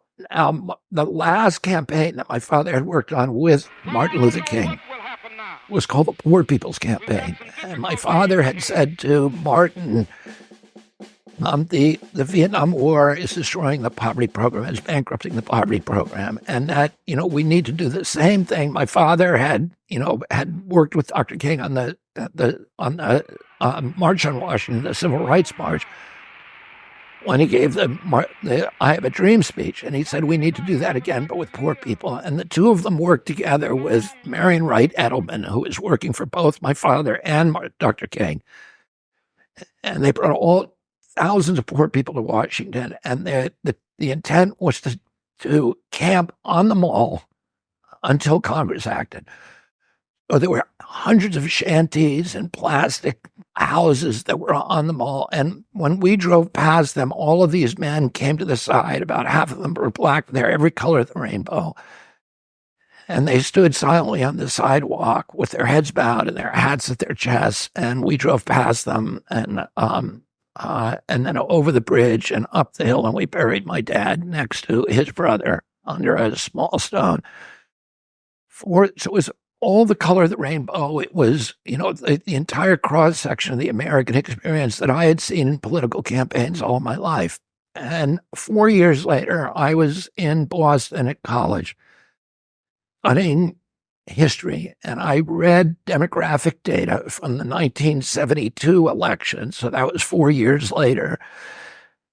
And the great majority of those white people stood along that train track in 1968 and had supported my father for president. In 1972, they didn't vote for George McGovern, who was aligned with my father on every issue, but instead they voted for George Wallace, who was antithetical of one of my father's great nemesis and enemy. He was a avowed racist. He vowed segregation now, segregation forever when he announced his presidential campaign. So why did the people who supported Robert Kennedy in 1968, the white men, support George Wallace in 1972? And it struck me then, and it's occurred to me many, many times since, that every individual, like every nation, like every individual, has a darker side and a lighter side. And that the easiest thing for a populist politician to do is to appeal to our greed, to our anger, to our fear, to our xenophobia, to our hatred, our racism, bigotry. The thing my father tried to do was more difficult, which is to inspire people with a vision of a community that they can afford to take a risk on people who don't look like them because we're part of a greater adventure, something to build a nation that we can all be proud of, and that's an example to the rest of the world. And my father was able to find that hero in people. And so populism can have two faces. It can have that face of anger and bigotry and hatred and fear, or it can have the face of idealism. And my campaign, I said at the beginning of my campaign, I'm not going to feed into the vitriol or the anger. Or the division, this toxic polarization that is more dangerous now for our country than any time since the American Civil War, that's tearing our country apart. I'm not going to feed into it. I'm not going to go after President Biden and low ways or President Trump. I'm not going to talk about their legal cases or their personality problems. I'm going to challenge them on issues, but I'm going to challenge them in a way that's respectful and congenial. And I'm going to try, instead of feeding the culture war issues, guns, abortions, trans rights, border security, and racism, I'm going to focus on the common ground, the values that we all share in common. And what I've been able to do is identify all of these issues now that are much more important to Americans. A $34 trillion debt that has gutted the American middle class. We're now paying more on the service of that debt than our military budget. Within 5 years, 50 cents out of every dollar we spend and we collect in taxes is going to go to the debt. Within 10 years, 100%. It's existential. The chronic disease epidemic that's debilitating our children, the destruction of our soils, the destruction of the environment. If you want to talk about climate change, you're going to get a fist fight. But if you talk about toxics in the environment, if you talk about habitat protection, if you talk about regenerative agriculture, good foods, protecting wilderness, our Purple Mountains majesty, everybody, Republican Democrats want to do that. When I was fighting the lead contamination in Flint, Michigan, we had urban blacks standing next to Hell's Angels. When I did Standing Rock, we had union leaders, business leaders, Republicans, Democrats, blacks, whites, American Indians, all standing together in solidarity because we didn't sell it as a climate issue. We sold it as protecting sacred places in our country. And if you talk about issues that way, you get the same populist response without the hatred and the vitriol. And that's what I've tried to do. And, ending the war machine, stopping the payments to Ukraine, ending the 800 bases that we have abroad that are now, they're just situations of waiting for a war to feed the military and this constant pipeline of new wars that we're now addicted to. Every $1 million we spend on child care in this country generates 18 jobs. Every $1 million we spend on bombs and, airplanes, 2 jobs. If we want to rebuild our economy, if we want to rebuild the middle class, we've got to focus on investments in our country, in rebuilding our industrial base, in bringing dignity, good education to our people, and making sure every American can get into a home. And that's my populist platform. This one got the isolate CBD, the black seed oil, the MCT oil, and the lion's mane powder. I think it's too much in here. I think we need to we got to calm this product down. It's too much. Bro, I took this and I was going all day. Ain't nobody got that much work to get done in a day where they need to be taking SuperMend. Like, what if you a house mom and all of a sudden you get everything done in one day and you ain't got nothing to do the rest of the week? I took this. I don't know what I'm supposed to do with the rest of my life. I feel like I done got everything done. I was up. Right. I ain't gonna lie. I feel like I changed the world 1,000 times on this. I done figured out every single plan. The next thing I need to have is patience because I done planned everything. I done did everything I could do in a day. I'm serious. Like, I think we put too much in here. We need to cut down the ingredient list and we need to make this regular mind because this is like Viagra for the brain.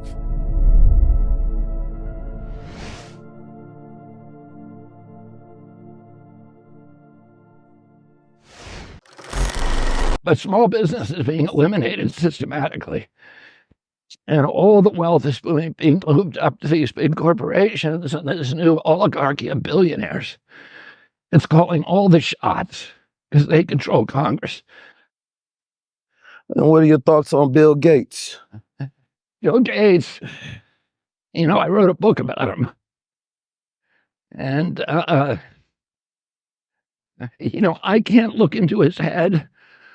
All I can tell you is that what he says about himself, he calls, he's got this big charity, and he calls it philanthrocapitalism. In other words, by doing philanthropy, you can make yourself even richer. So he uses his contributions to the World Health Organization get the World Health Organization to mandate vaccines in all the African countries. And he owns the vaccine companies that profiteer on that. So it's just a way of buying government to make himself rich. And Bill Gates, the biggest vaccine he has, is called the DTP vaccine, the diphtheria, tetanus, and pertussis. It's the #1 vaccine all over the world because he pushes it everywhere. And Bill Gates went to the Danish government and asked them, will you support this vaccine being given to all African children? And he said, we've already saved 30 million lives. And the Danish government said, oh, show us the data that actually proves that. And Gates couldn't do it. So the Danish government went to Guinea-Bissau, where they had big health clinics. It's a West African country. And they had health records going back 30 years. They weighed every child who was born in Guinea-Bissau at 3 months and then again at 6 months. And in the mid-'80s, they started giving them the DTP vaccine at 3 months. But if the kid was not exactly 3 months old when they visited the village or the health clinic, they would wait till the kid was 6 months, and then they'd give it to him. So they had 30 years of data where half the kids between 3 months and 6 months of age were vaccinated and half were not. It was the perfect natural experiment. And what they found when they looked at it was that girls who got the DTP vaccine were 10 times more likely to die over the next 6 months compared to children who did not get it. And the little girls were dying of things that nobody had ever associated with the vaccine. They were dying of anemia, of bilharzia, of malaria, of sepsis, of respiratory injuries, particularly pneumonia. And nobody had ever noticed that it was the vaccinated girls who were dying and the unvaccinated children weren't, until they actually did this study. And the scientists involved in the study were all pro-vaccine, but they were shocked. A very, very famous scientist, two of them was Sigrid Morgensen and Peter A. Abbe. They were shocked by what they found, and they alerted the World Health Organization saying you should pull this vaccine. WHO refused to do it, and they instead went after those scientists to try to destroy their reputations. So that's all Bill Gates. So that speaks. Bill Gates, before he did that, before he did the vaccine, he did the Green Revolution in Africa, where he took, there's 20,000 generations of agriculture in these villages in Africa, and they've developed their own grains and fruits and vegetables, and it was subsistence agriculture. And he said, we're going to end this subsistence agriculture. We're going to integrate you into the world economy, and we're going to get you growing GMO corn and other sorghum, etc. And then I'm going to arrange for companies that I own, like McDonald's and Kraft, this is Gates speaking, to buy your products, to make high fructose corn syrup. So all of these African countries pressured their people to stop subsistence agriculture and to switch over to these GMO grains. And Gates built the supply chain with Cargill and Monsanto. And the World Health Organization now estimates there's about 30 million people who have been pushed into food insecurity because of this, because it wasn't working. And during COVID, when we shut down the world economy, all of that grain was piled on the docks. Nobody could sell it. And they now didn't have subsistence agriculture to fall back on. So you had a lot of people starving. They say that 10,000 African children were dying a month just from malaria because, they couldn't get access during the lockdowns, but from starvation, all these other reasons. Hey, how are you doing? Anyway, so that's what I think of Case. There's a lot that we covered throughout this conversation. I think some of the more interesting things when we talk about land ownership, we talk about putting together those rehabilitation facilities, right? The way you think about bringing Americans together, right? I think you have a hindsight of a past where you believe that you have a connection to these communities and that you have a way of viewing it from a perspective of understanding what you believe change is, right? Forward thinking, because I come from a community of people that, create their own revolutions, if you will. There's a huge financial literacy community that is booming right now, teaching people financial literacy, economic literacy, law, how to set up trust, right? Things of that nature. People are deciding that this is the great era of access and democratization, that we're going to do our thing. And the thing that most people want is less government regulation, less government taxes, the old slogans of tax the rich, but really it's the poor middle class to say, how about we have incentives to where there's less taxes here? And if black people want to build wealth and we want to be rich, we don't want to be taxed. And if there was a way of, seeding, you talking about reparations, I think no taxes would be a great reparations. But I think, cryptocurrency, right? As we get into stocks, we get into cryptocurrency, we get into real estate. Number one, we don't want BlackRock and Vanguard to own up all of the houses in America, right? So what would be your plan to stop them from owning all of the real estate? And then number two, are you in favor of unrealized gains on, cryptocurrency and stocks? And then number three, you talked about food, right? But do you have any action plan? Because I know you sued Monsanto before, right? So I know you got to be anti-GMO in the food that we have, right? But how do you actually fix America's food problem? Cryptocurrencies first of all, I'm very much in favor of blockchain and crypto. We need to keep that industry here in the United States. We don't want to drive it out right now. The Biden administration has a war on crypto, a war on blockchain. In the last 2 years, there's been 1,200 new cryptocurrencies registered in Switzerland and has a value of $390 billion. That should be here. It shouldn't be in Switzerland. It shouldn't be in Singapore. It shouldn't be in China. It should be here. The same way, the way out of our debt is through AI and blockchain. We needed a new industry the same way that we got out of debt the last time with Silicon Valley. We built a new industry, and this is going to be the industry in the future. We want to make sure the hub is here in our country, that the entrepreneurs are drawn to our country. We can't overregulate it. We got to make sure to regulate AI and blockchain in ways that make them serve the public and give us control over our government, and not ways that give our government control over the people. So that's what we need to do. We can't drive it out. You cannot overregulate it. We cannot drive it to China and other countries, because then it's going to be used against us. And we need to make sure that the hub for innovation is here in this country. In terms of, your first question was BlackRock, State Street, and Vanguard. That's easy. Yeah, with the real estate.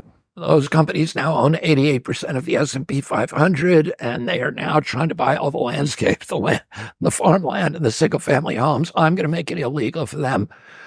I'm going to make it very unprofitable for them, and illegal for investment houses to buy, large numbers of homes. Last year, I think 30% of the home sales were to these, to big investment houses. And there's so many people, I'm sure you know, who want to buy a home. They decide they scrape together the money and they got a home targeted and they're about to make an offer on it. At the last minute, they find out that somebody has come in with a cash offer 20% over the asking price. And you look out, who is that? And it's who just stole my home.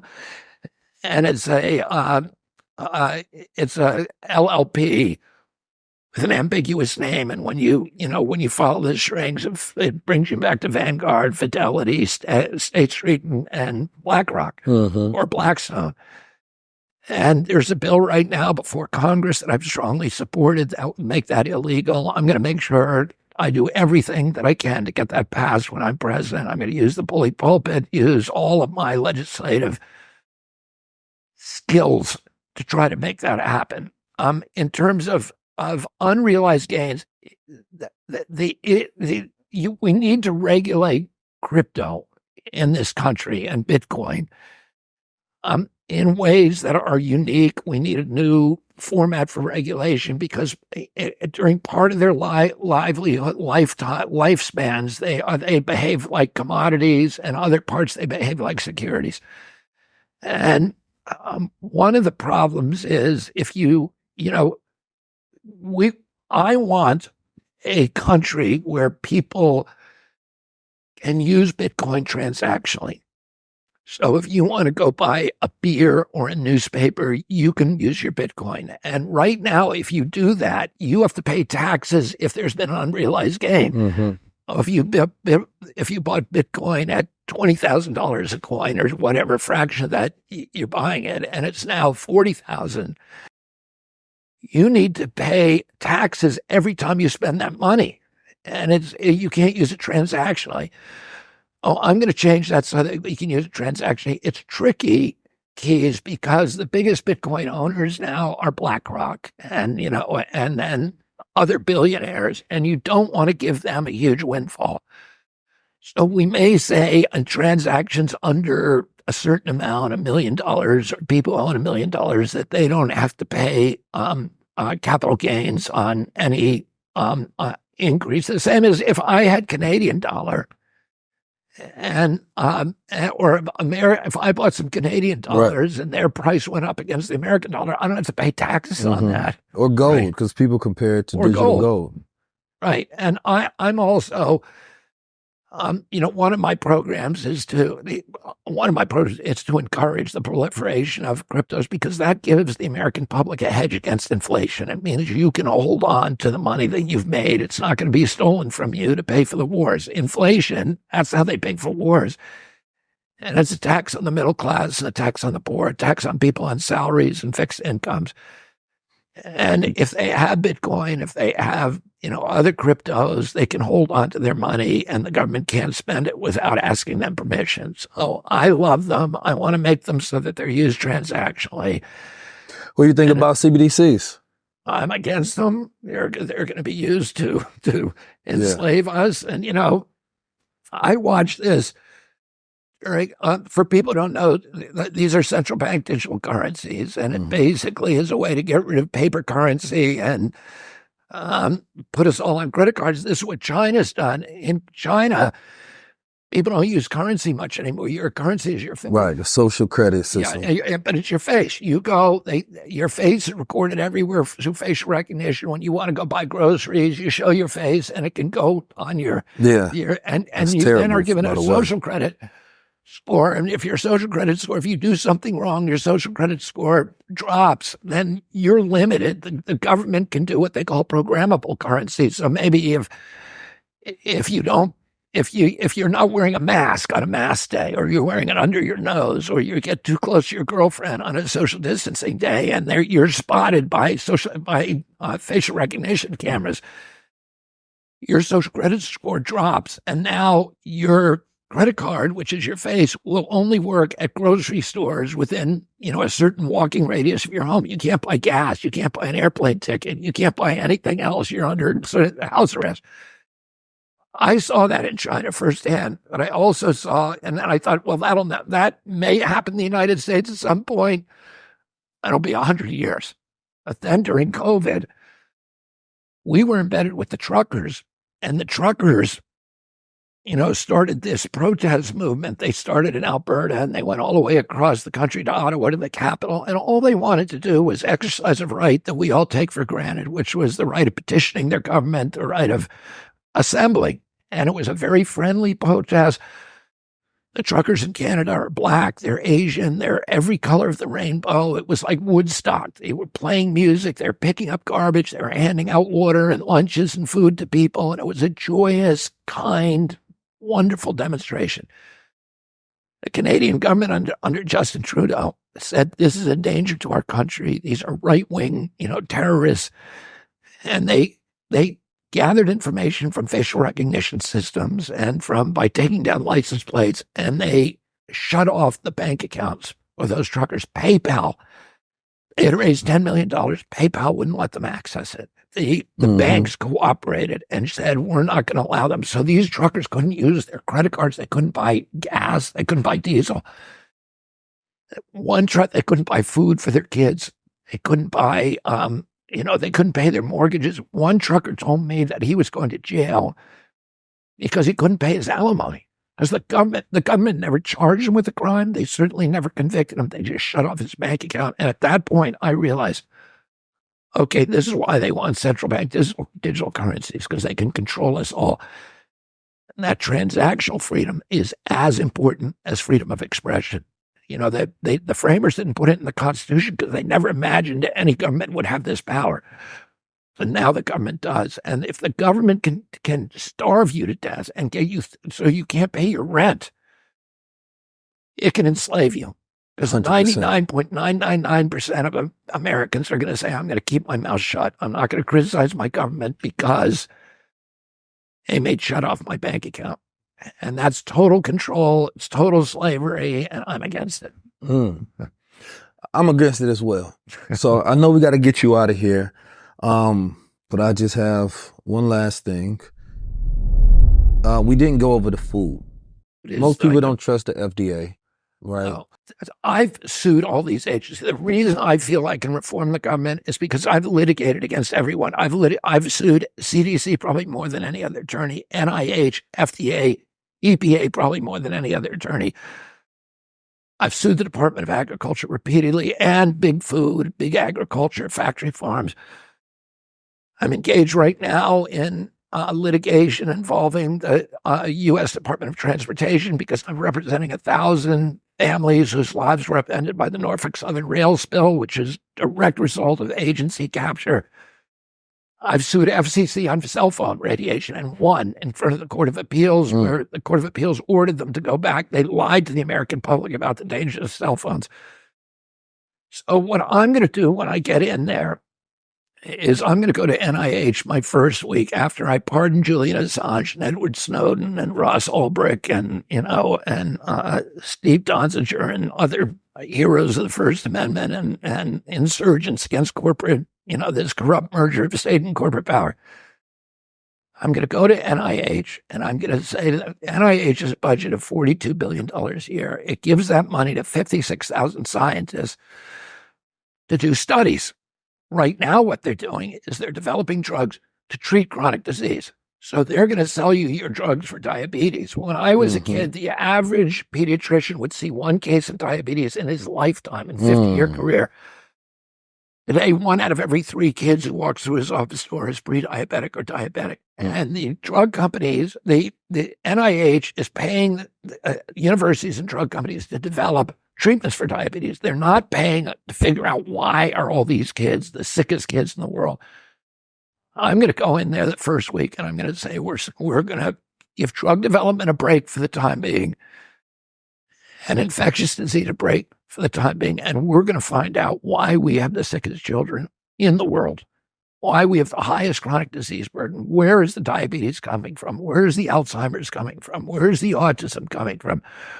Where are all these autoimmune diseases? Crohn's disease, lupus, rheumatoid arthritis. Where's all these neurological diseases that particularly impact boys in the Black community? ADD, ADHD, speech delay, language delay, tics, Tourette syndrome, narcolepsy, ASD, and autism. Where is it coming from? Because we didn't have it when I was a kid. Nobody looked like that. Today, every kid you talk to is injured. Let's find out what it is. And then when we identify, let's say I find out that high fructose corn syrup is causing the diabetes epidemic.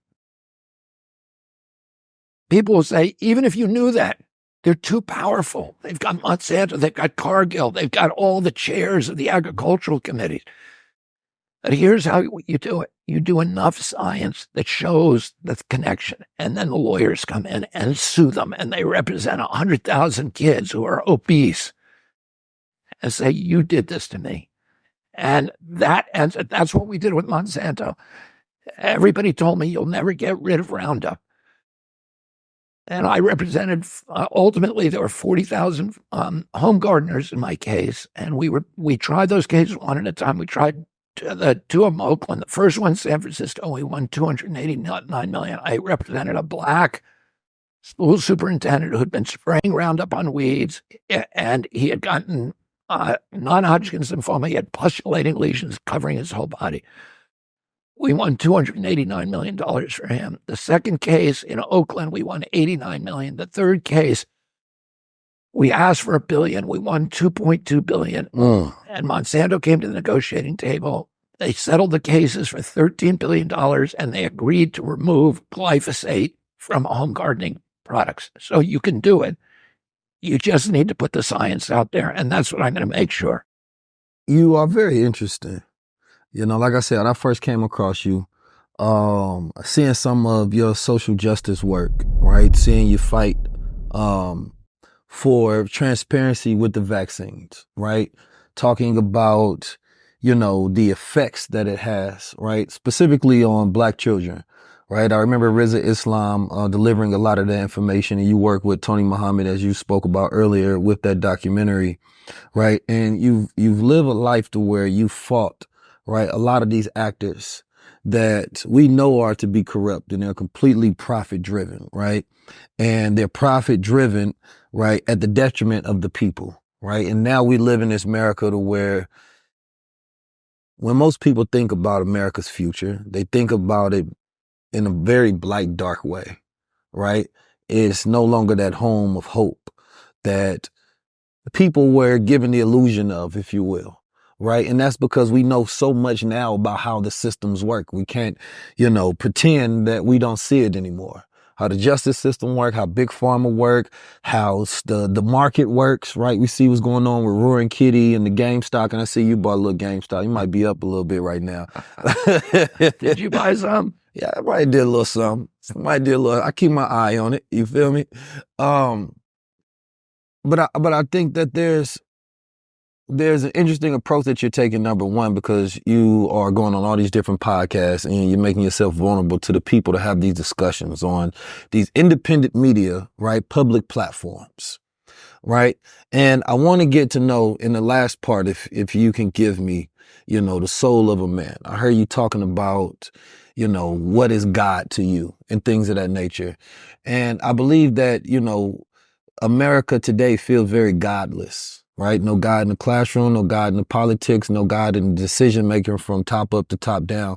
But that matters to people a whole lot because the remoralization of society gets us to a place where we can say, okay, I see the future of America because we're at the end of an empire, right? And an only way that empire gets better is that the toxins, right, that has poisoned this empire, right, get pulled out and it becomes a clean and righteous environment, right? Yeah. For this generation to be like, I do want to have children because the younger generation don't want to have children in America because they're afraid of the future. That's a big problem because there's a baby bust that's going on, right? So when we think about that, I want you to go into the inner depth of who you are. I've seen, and I've done, you know, a lot of research on where you stand on a lot of foreign policy matters, right? Where you stand on war, where you stand on different things. There are so many more places that I wanted to go to in, you know, different parts of your life. I'm happy to come back anytime. But, you know, I don't want to take the rest of your day. The one thing I know people are going to say, you know, Keys, why didn't you ask him about Israel? I believe I already know your stance, right?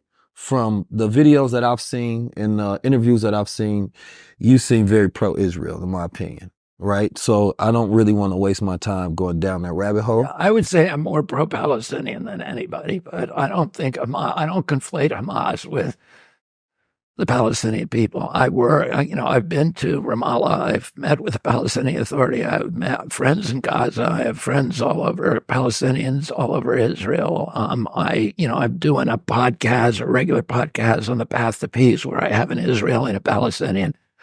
What I think is profitable to talk about is what is the path to peace? Because you can go back and argue,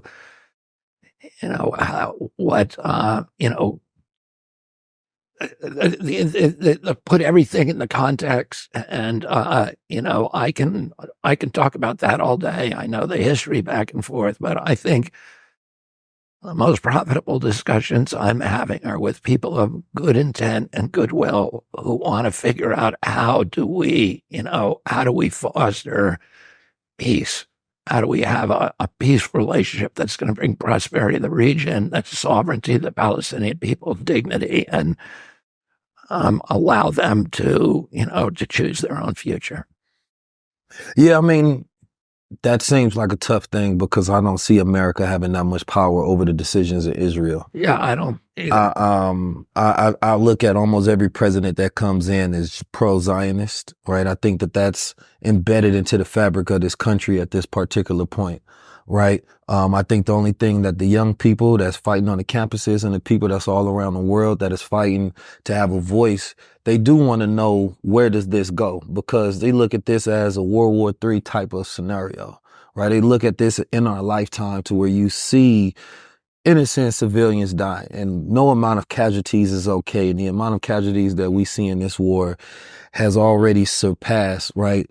Where we know that this is not something that the people are committing this half humanity, right? When we look at the AI, the way it's being used, lavender in the gospel, and there's multiple different factors that we can go about that. I think that that's something that the people feel a lot of despair about. And they wish that they had a candidate that would stand up and speak in a manner, right, that did represent the people. And I don't believe that nobody has spoke on it in a manner to where it feels like, oh, you are empowered to actually make a change. Netanyahu seems to be, the sheriff around here, to be able to do what he likes. That's the way, right? The script has been written for the people and amongst the people. And for somebody that is very much for the people, and your stances to fight against Monsanto and suing the government and talking about the CIA and all of these different things, I think that was the first time when I heard you speak about Israel. I thought the stance was going to be different in the sense that you are going to understand where the people, right? Because you have to see the data like everybody else. You're a very smart and intelligent man. I can tell that, right? But you don't have a hard stance on this is what I want to do. And the reason I think you don't, because I don't think you can, right? And I don't think that takes, and I mean it in the sense that I don't think that American presidents at this point, and I've seen so many opinions change from left wing to right wing to all these different people, there's almost a common consensus that they agree that America doesn't have the power that we once thought it has, right? That there's so much things that have changed, from CIA to private intelligence to so many different things. And people have more information now than a president had in the 90s, right? Because we can go on our phone and be well informed about things. So I think that, beyond that, the reason that I focused on economics, because I believe that that's what the people care about immediately to make change in their life. And when it comes to foreign policy, it's almost something that the people sacrifice, right? But it's also going to continue to have unrest and divide the people in this country until the Palestinian people have a way forward that is not dependent upon, right, Israel. Yeah, first of all, I want to say this, that I don't do anything. I don't take positions on issue because of political expediency. If I did that, I would not be involved in the vaccine debate for 16 years or any of the debates that I've gotten into. Or, I have an audience of one, which is my conscience and God, and I'm going to tell the truth. I'm going to tell people what I believe. I'm not going to tell people what I ought to believe or posture in a way that I'm taking a position that I don't believe in. If I lose the election, I'm going to do it because I told the truth. If there's an appetite for people who, if there's an appetite for the truth in this country, I will be president in November. But so if you're suggesting that I would take a position on Israel or Palestine because of political necessity or expediency, then you would be wrong. I think you and I need to have a long discussion about Palestine, a friendly, congenial, respectful discussion. But I think it's a long one. If because a lot of the things that you just mentioned about lavender and AI, I would challenge that. I don't think your impression of that is true. I don't think those systems are in control of what's happening in Gaza.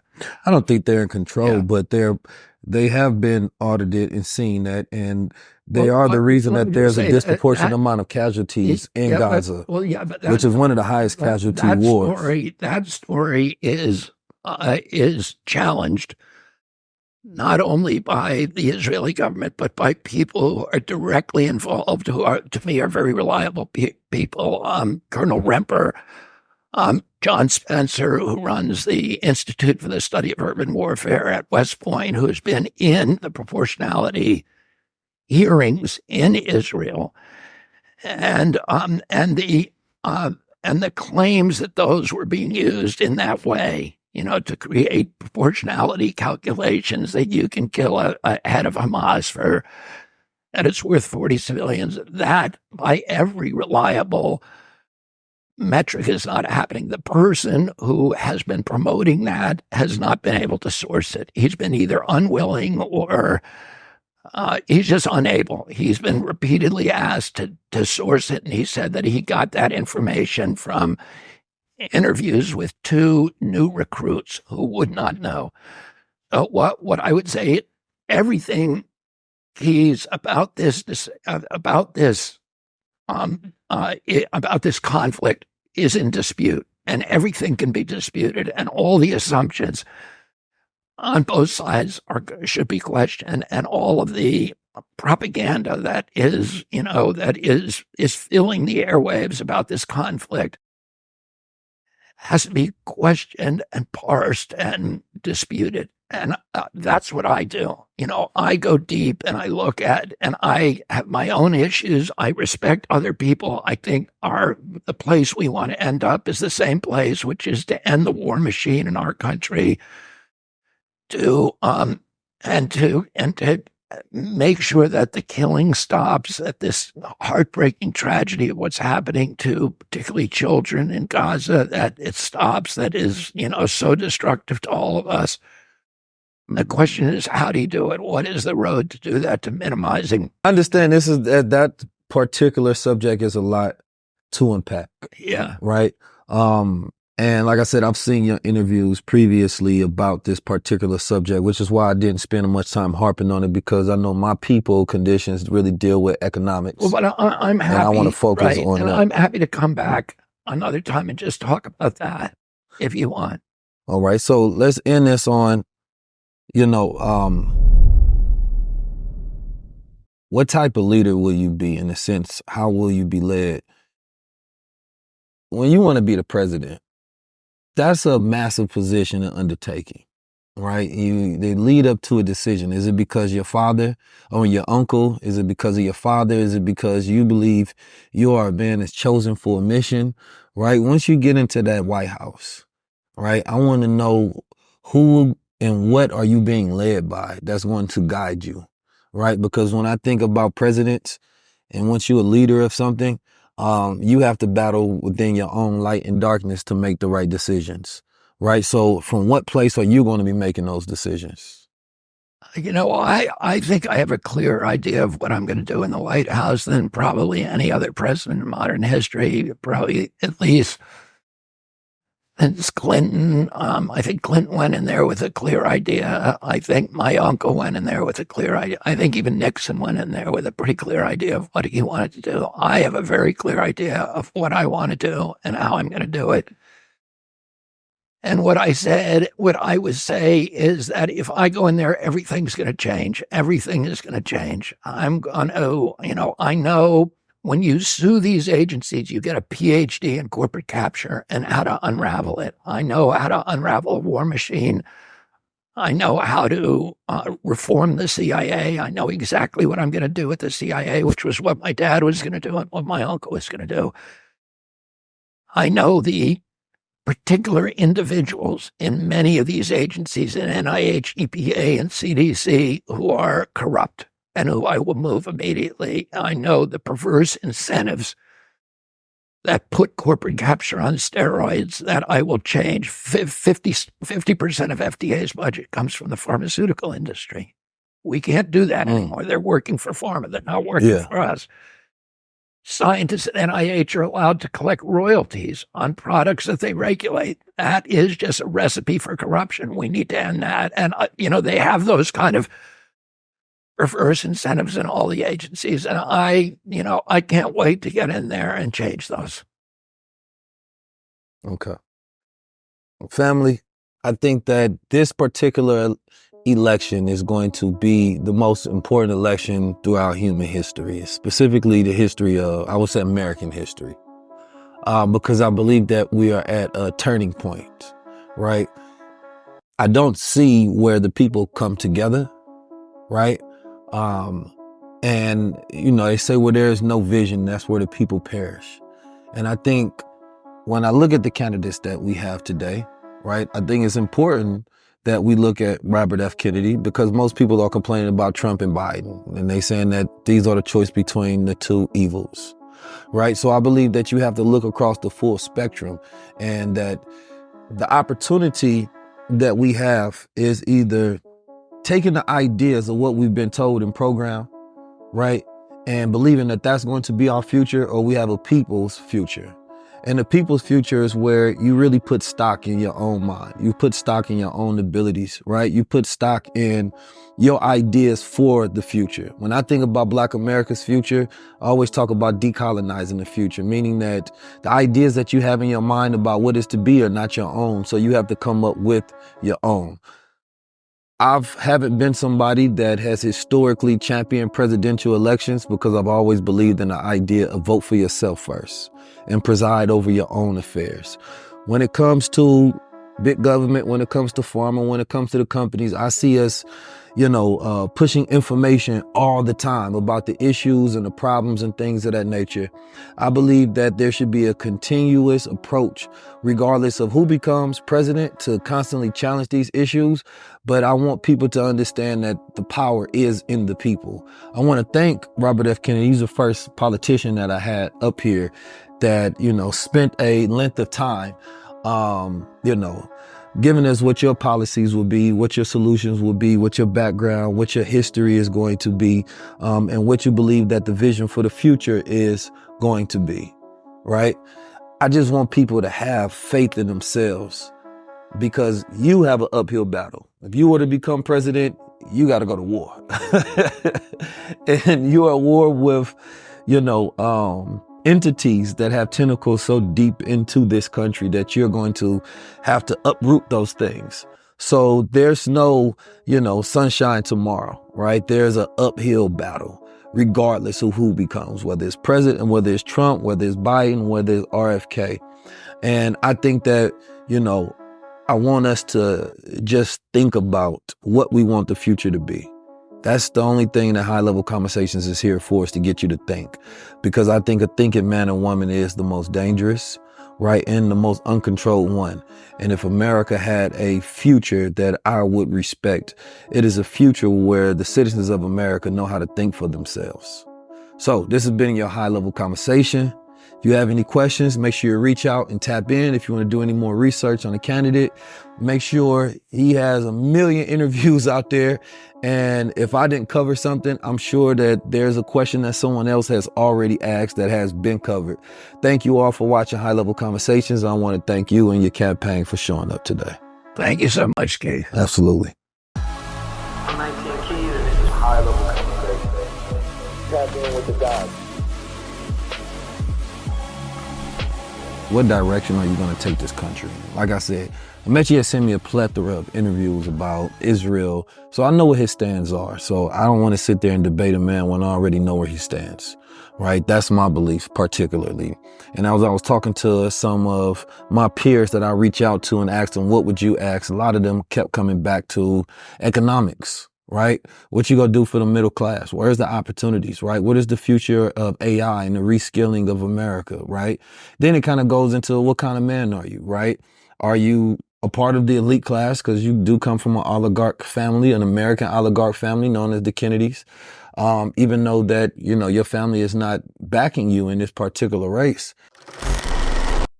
Do you think your desire for power is based on, I think I might have asked you this question before in a similar way, but I'm just really thinking about your past, right? And how power has been ripped from your family in unfair ways by the government, by the system. And I think that that definitely has to inspire your fight, right, against big corporations, against government systems. But now, do you think part of, what's been robbed out of your legacy is what you want to fulfill? And then why isn't that your family is in complete support of your campaign? Is it this that they would rather be on the side where they think will win? Or do they actually believe in you? Do y'all still communicate? I was curious about that. I mean, my struggle is to keep my ego out of my decision making. I'm doing what I'm supposed to be doing. And so, I'm doing it. If you think if you started to go higher up in a polls, you get the endorsement? You mean with my family? With your family? Well, my family, first of all, I have a huge family. So a lot of the family, I would say almost half of them are supporting me. Mm-hmm. But there's a few of them that have been outspoken against me. And listen, I have 5 members of my family who work for the Biden administration. Oh, and Biden's a long-term friend of my family's. I've known him for 40 years. And so they're also worried that I'm going to get Trump elected. They're worried I'm going to take votes away from Biden and give them to Trump. They think that's very dangerous and that I should just, stay in line. Right. And, but Biden, once he's out of it. So do you think Biden and my job is to love my family even when they're doing things that could be hurtful to me. Yeah. And to be an example myself, we need to live in a country where we can have a dialogue with each other, where we can differ passionately on issues, but we can still see each other as Americans and love each other. That's what I try to do with my family. And, listen, I'm doing what I believe that I need to do. And I think everybody involved in the campaign feels like we're on a kind of cosmic journey. But ultimately, the outcome is in God's hands. If he makes me president, and I'm going to change this country dramatically. But if he doesn't, I'll go back to doing what I'm doing or do the next thing, and I'll be content inside.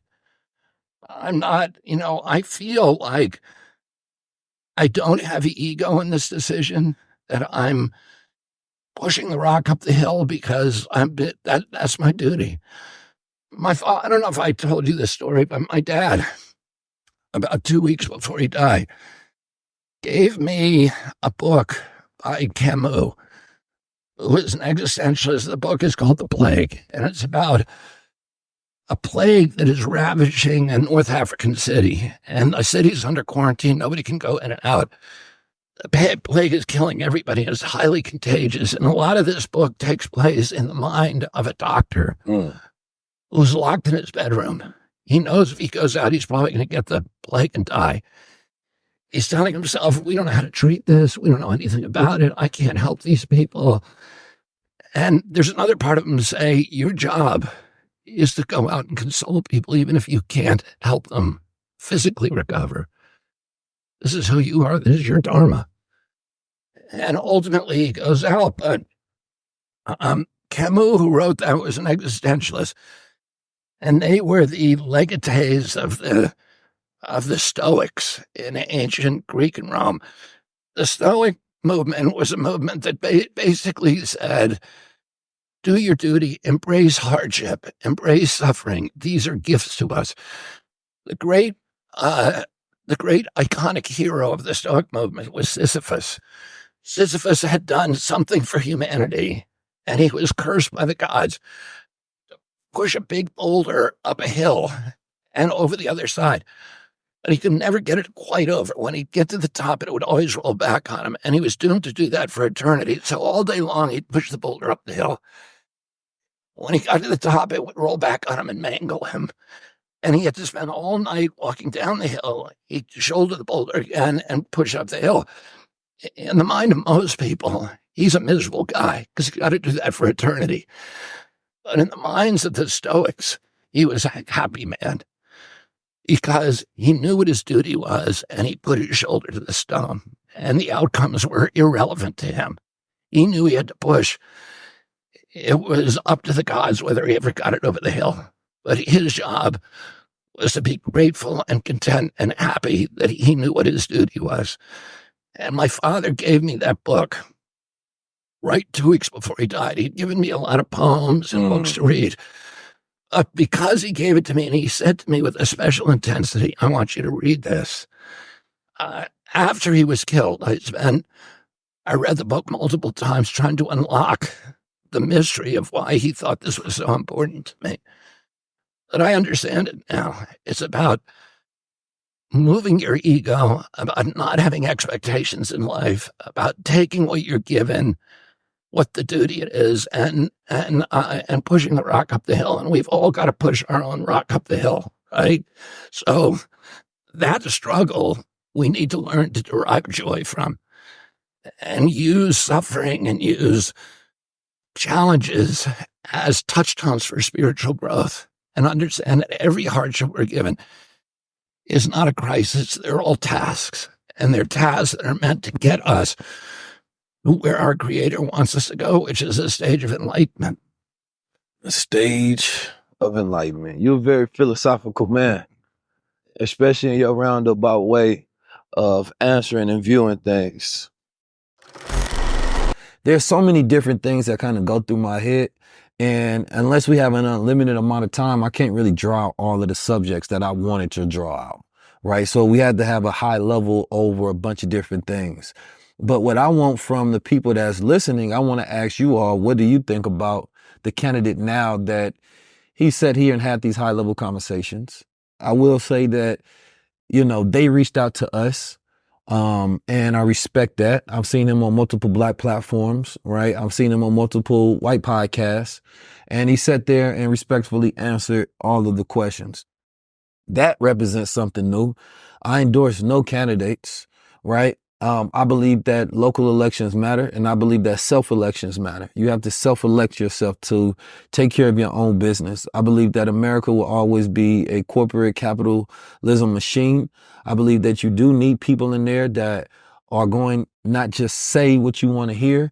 So this is why I do respect the fact that he know that wasn't the answers that I wanted, but he didn't give the answer that I wanted. He gave what I believe he believed is his truth, right?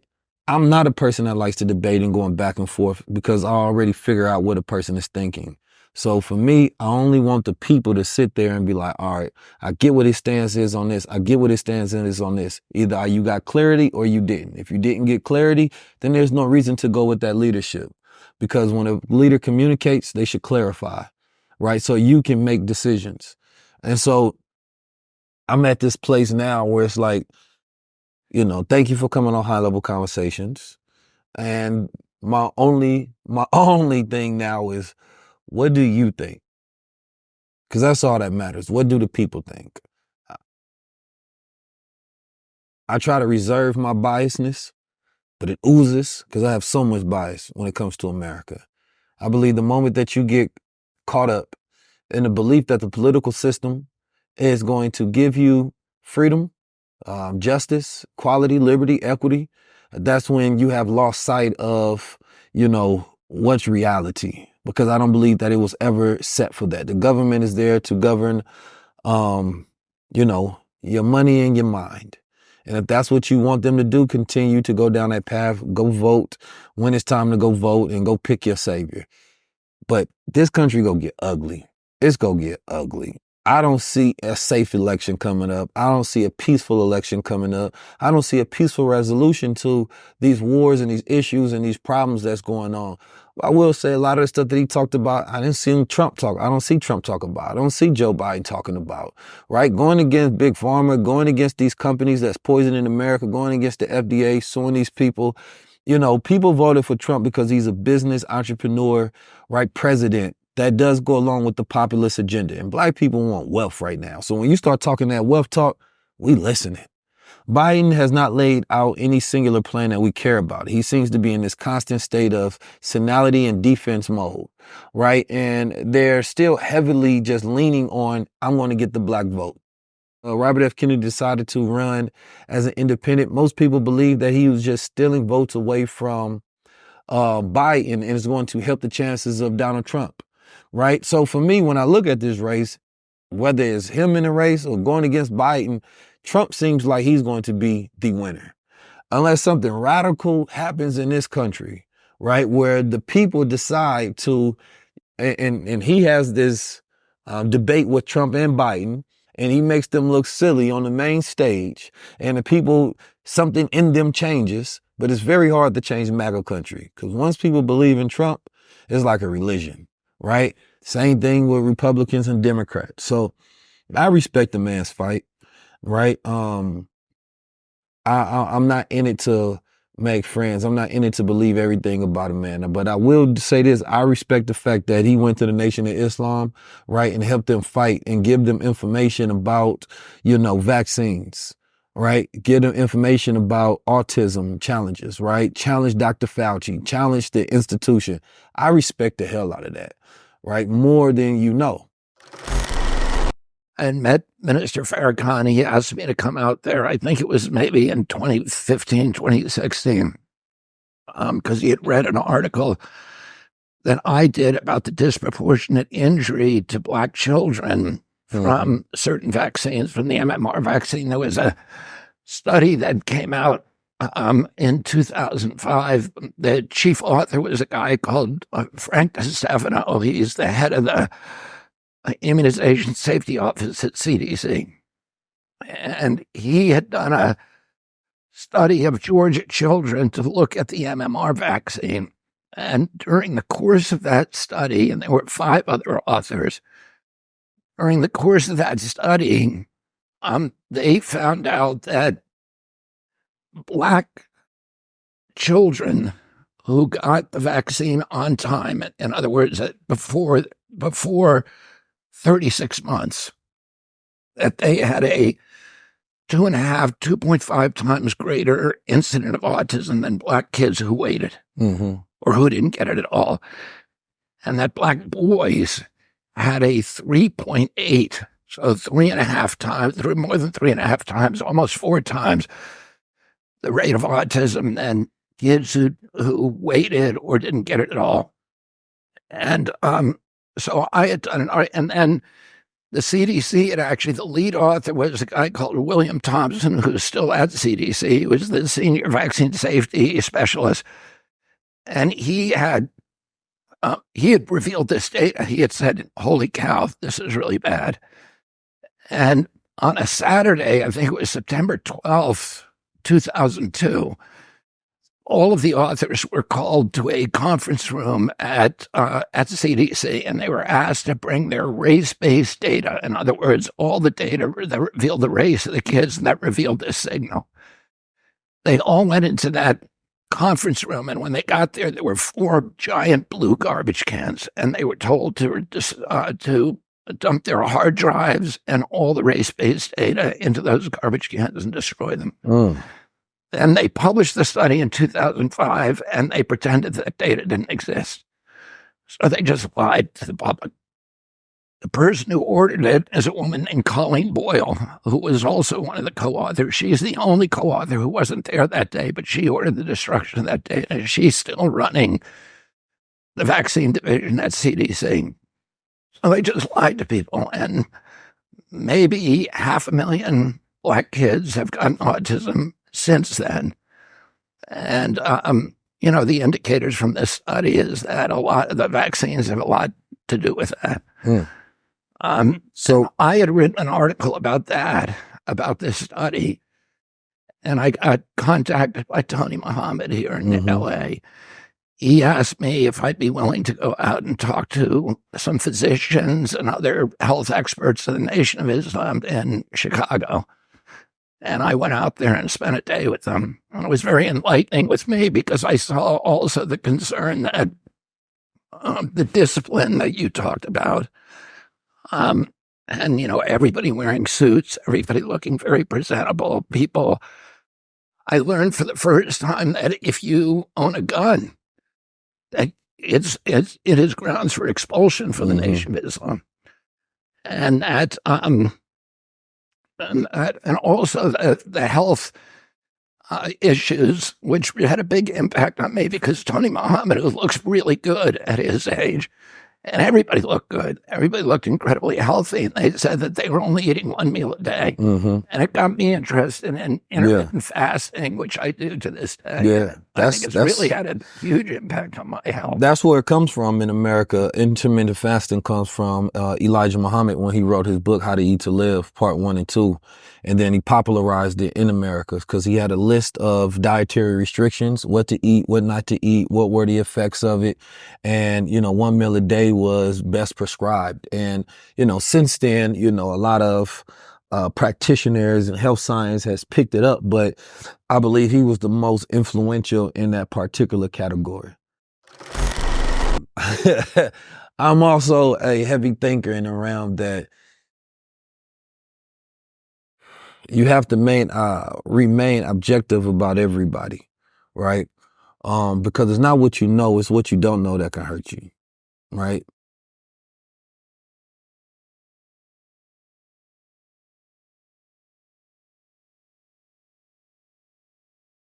I look forward to having more conversations with politicians, and understanding the political process more, educating myself more, because I don't believe that I'm fully educated and or informed. So I had to do a lot of research, and I had a short amount of time to do this research before we had this episode. And that's why I say go do your own research. I think I have a few questions. People going to ask me. So, what are you voting for? Are you going to vote? I endorse no candidate. I'm voting for myself. I would like to sit down and talk with Cornel West, right? And I want to see what he has to say. Not that I personally believe that he could win. Well, no, because black people are loyal to the Democratic Party, and then the people that are breaking off from that loyalty to the Democratic Party are going directly over to Trump. I think that that would be a lot he would have to do in the next 4 months to have this great surgence, right? To get into the minds of the people. And get this extreme amount of loyalty instantly. I don't see that. Like I said, if there was a candidate I respect a lot of things that they do, it would have been RFK, right? Yeah, that's it. But no, I'm most likely not voting in the first place, so it don't even matter. This was a conversation that wasn't specifically about my interest, right? It was what I believe are the interests of the people. I sit down with so many different people and I can just sit there and have a high level conversation. Like, honestly, if there was something I wanted to talk to him about, it would have really been about, his lawsuits and his fights that he had. And I could have spent hours just going through and sifting through those stories.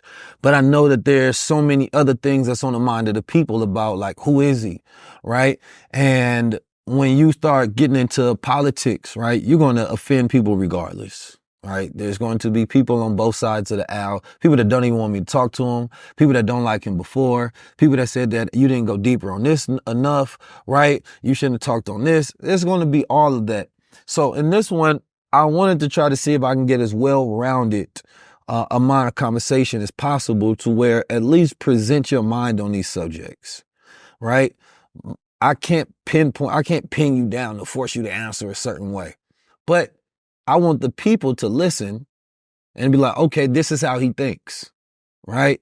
He shifted this way on this one. He went direct on this one. He went roundabout on this one. They deflect on this one, right? That's your job to be able to look at those things and be like, you're learning how persons think when they come on high level conversation, right? Sometimes I sit with the elders and I really just want to pick their brain. And like I said, if I was to sit down with him again, it will really go in deeper diving on those other subjects that I think are important, like the food in America, the drug crisis in America, the toxins and chemicals, the air quality, the medical racism, right? The shadow governments, the CIA, the private and public intelligence. There's so many different factors and ways that we can go about this particular conversation. Those to me are actually more interesting, but the goal is not to just, because you're running for president and it's politics, the goal is not to just give you an audience, right, and a microphone to be favorable in front of my audience, right? It's also to challenge you, right, to where you're either going to, court favor from people that listen and like the way you think, or you're going to offend them, right? And they're going to move further away from you. And my job is to present your mind to the world to where they can make a decision about who you are. Like I said, in this one, it's a lot of thinking involved for me. Because in no way do I like to portray that I know everything. This is 19 Keys with a Platform Learning. I think the beautiful thing about his platform and many other people who have reached out to us is that they are respecting the platform's influence that it has. And my platform is open to many different people. As if I'm open it to RFK, I'm open it to people that disagree with me. I'm open to people that agree with me. I'm open on many different fronts if we can have conversations that are productive, that get people to think. And a lot of things, like I said, the most important things about the conversation is, the economic policies, which I'm going to say I wasn't satisfied with. But then we say, okay, I don't think no president is going to satisfy that particularly, but I do like to fight against the toxicity of America. That to me is the greater part of it. I got younger brothers who got lead poisoning, right, in St. Louis through the paint. So, and we talk about prison reform, right? We talk about food deserts, right? We talk about education. We talk about lack of access to capital. We talk about job creation. All of these things actually really affect me in real life and affect the conditions of how we grew up, right? So like I told him, I don't expect him to solve those problems, but I expect you to create opportunities for people who are solving those problems and have those solutions for the brain trust of Black America. And if you're willing to work with the real brain trust of Black America, then things can change. But if you're only willing to stand next to the safe Black Americans, those who are considered to be quote unquote safe on paper, then there ain't no change gonna come. And so I respect his campaign and platform more than any other candidate. You feel me? Because I don't see, and I could be wrong, I don't see Kamala Harris sitting in that chair. I don't see them inviting us to the White House. You know what I'm saying? So I think the way that he started his platform off already was unconventional, right, and radical, that you're talking to different sides of America that usually don't get the opportunity to have their voice and opinion in an election. If you want to be free, learn how to think. He talked about how Operation Mockingbird, right, where the CIA owns all of the media assets that run psychological operations and programs on the American people to sway them in one direction or the other. Think about all of the programs that you watch that are directly funded by the CIA. This ain't one of them. You know what I'm talking about? And to detox yourself from those things, you need a new diet. Right? And coming on high level conversations, man, that's like eating the best organic plant-based food on the planet Earth for your mind, right? Because it's not a place where we're trying to poison you. This is not a place where we're trying to manipulate you. We're not trying to trick you. We simply want to get you to think, question reality, take in information, understand different perspectives, right? This is the place where culture really happens. Right? Real culture happens because we have to have an intellectual culture, science culture, technology culture, engineering, arts, mathematic culture, right? A political culture, understanding law culture, right?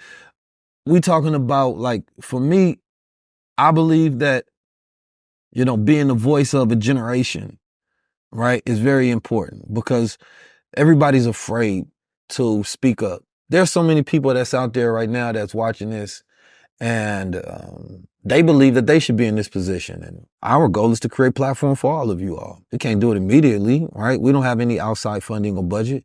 We do everything ourselves, meaning it's going to take longer. So what you're seeing is something that's unprecedented. He talked about, Black land loss in the United States. Now, I was looking at an article that was published February 1st, 2024. 1910, Black farmers owned as much as 16 million acres of farmland in the United States. While they comprised only 1.8% of the U.S. farmland at the time, Black farm owners own even less today. As of 2017, just 2.9 million acres, or 0.3%, right? This is because of racism, violence, anti-Black legislation, discrimination, federal agencies, and a multitude of other different practices that have been going on for the last 100 years. Now, we talked about this. This is something that really affects us, right? If we're not having conversations like this that's customized to our community, right, and customized to our past, which represents our future, then what is the point of us having media in the first place, right? It is our job to expose issues and problems, right? For me, when you talk about like what would happen if high-level conversations had more budget, if the high-level club, things of that nature had more budget. We start our own Operation High Level. They had Operation Mockingbird. We got Operation High Level to give the truth to the people, right? I think that the fear that people have had historically about AI is a fear that they have historically about you and I, right? Because they're afraid that if we start thinking that the oppressed class will take over the oppressors, they think that they are your makers, right? And the goal is, yes, I want to get you to think so that you can start communicating across networks and understanding your power, right? And when you understand your power, what you want to do, decide your future. So why would you continue to work for people, right, that have made you into their slave? Think.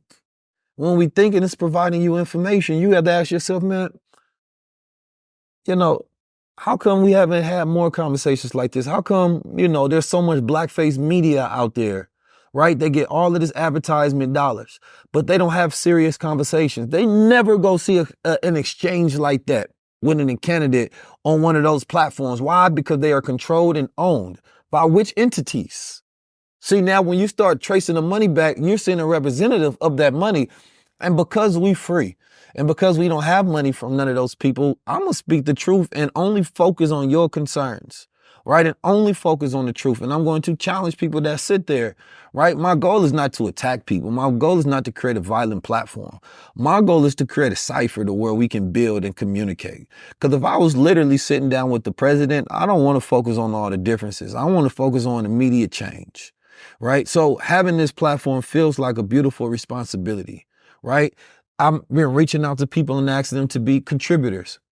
We have a news desk now to where we're pushing out news that we believe is important. And you may have a voice. You may make content, right? And I want you to be a contributor of high-level conversation. Reach out to us. Go to 19 Keys, at 19keys.com, right? And fill out one of the applications so you can be a part of it. When you start to see more independent media, America is already changed. Politicians, big government, these institutions are just slow to change. They should have been came. I've been learning that, all of the governments are deciding all for mayors, governors, presidents, right? They understand this thing that they can't go to print ads, digital ads, and try to influence the people. That's not going to work. So they're paying influencers. They're going direct to you. And this is why we're going to help people build brands, right? Have your media, because they understand that the power is in the people. When you build in your community and you have the trust of the people, if they're not going through you, right, the people are not going to be listening. But you also have to have real eyes that realize the real lies that's out there, right? When you're talking about what's going on in TikTok and Instagram and YouTube, you got to understand when there's a paid puppet, right? Or there's somebody that's real. And most people are paid puppets. They ain't giving you nothing real. Right? When you're incentivized by $1, you can't give people the truth, right? Because then it will cut off your water. So for me, I want to be funded by the people. I want to be funded by real people, real businesses that do not have an agenda to take away and muzzle the truth, but instead create more of it, because the culture in the future is about transparency and honesty and truth. And if America is to have a future, right, where the disadvantaged people start to drive, it has to be one that is honest. We don't want this same, snake in the grass culture that we have of corruption, to where we even have all these government agencies, FDA, right, USDA, all of these that we believe, we can trust. And then you come peel back the layers and you realize, like, these are the company and the one that regulates them are the same, right? I don't want you to have hope. I want you to know the future. I don't want you to just have hope that a better future is around the corner. I want you to know, because you know yourself, right? You know your skill sets. You know your talent. You have your own vision. You have your own tribe, and you understand your power. No politician in the world is going to save you. What we do is look at strategy. which politician that we can use that will help us save ourselves. Who's not going to get in our way, right? And who's going to create the most opportunity? And what is going to be that doorway for communication? The Democratic community right now is doing a outreach program to where they're reaching out to all of the voices in the community. But if they're not reaching out to the radical ones, if they're not reaching out to the independent ones, it doesn't matter. Nothing matters, right? It's the same old play, just a different tactic. There's two sides to Black America. Whether you white, brown, yellow, I've seen so many people of different various races with platforms that speak truth that I learned from, right? Those are the ones I want to see candidates talk to. Those are the ones I want to see seated in them seats because I know they're going to ask them the right questions. But right now we have a culture that is demoralized and degraded, and they know that we just want a little bit of money because we ain't never had none, right? And so they give us some position, give us a little bit of status, and that's enough for most people to sell out. And so we have to end the sellout culture, right? And we have to start buying into a real culture, something that we're willing to invest in, that we want to see for futures to come, right? Media is one of the most important tools because it controls reality, right? What you think, right? Where you think from, how it informs you. It's a reason that they run all these psychological and military operations, understanding media and why they want to control it so much and why this is the most dangerous age. And they want to keep you censored because if you are able to just say what you think, then somebody else is going to hear that and start thinking as well. So they want to control what you think because it makes it easier to command a society. So do not let them think that the revolution doesn't happen with this media. It absolutely starts here. When I was young, in order for me to know about a political candidate, if they wasn't on TV and the print, I wouldn't know. I wouldn't know how they think. I wouldn't see them like now our children gets to see them sit down to somebody that looks like us and probe and ask them real questions. That's a different approach. And I think that's something that we need to demand, right, from every single candidate, not just presidential, but governors, Congress, mayors, right, aldermen, right, any public official, sit down and let somebody probe you and not just give you questions, right, and you have pre-prepared answers. That's not real. That's fake. That's scripted. Who the hell wants that reality? We got to get away from that 1,000%, right? So if I'm sitting next to you, don't give me a time limit and definitely don't give me a card of questions because I'm going to answer my own. And yes, you should be challenged. Yes, you should feel like, oh, I wasn't prepared for that because now I get to see how you are under pressure. Now I get to see who you really are. And that's what matters the most. So I think that American politics are in for a change. And the people have to decide what kind of future they want. They want a scripted one or they want a real one because I'm into reality. You gonna run for president? I'm going to run my campaign. And my campaign is, right, the first person that you need to elect is yourself. And the question that I have on my campaign is, what does your 100% look like? What does it look like if you build your own communities? What does it look like if you build your own mind? What if it looks like if you leverage and wield technology for your vision of the future? What does it look like if we divest ourselves from these companies that are over chemicalized, right? What if it look like we actually take this information and we do something with it? Instead of waiting for the elected officials to do something, because let's say RFK doesn't get elected. Biden ain't gonna do it. Trump ain't gonna do it. So we just keep the same order, right? The people have to force change. It's the only way it will happen. That's the revolution has to happen based on the will of the people. So, you know, my campaign, right, is getting people to live at their 100% and not being satisfied with the mundane. For me, good influence is good leadership. Good leadership. Right? Create your own media, right? Sit down with your family, come out with a plan. That's a Kennedy. He has a family. Their family has influence, political power, right? They have a bloodline, right? To where they establish that they believe that they should be the rulers. Don't you think that that should be within your family as well? But how do you deserve that? Is that you have to put royalty into your bloodline. And that's the election that you have to have. Who are you voting for in your household? Right? Like, we should have household elections first. That's the family. You feel me? Most of y'all don't believe your father should run the household. Right? There's somebody that is successful in your household. They should be elected and everybody should get behind them for the future of the family to help build the institution. right? However long did you believe? If you believe Congress should stay in there for lifelong, right? I believe that there's an election, something about Congress as well. I ain't gonna get into all of that, but I believe this idea of like, yo, let's elect our leaders, right? I ain't talking about the government. I'm talking about in the culture, right? Most people are already electing their leaders by who you pay attention to and who you give your money to, right? Because that is who you are allowing to influence you, inspire you, educate you, motivate you, right? And that has a direct determination on the choices you make, right? And the person that you become and the habits that you have. So I'm already president, just not of the White House.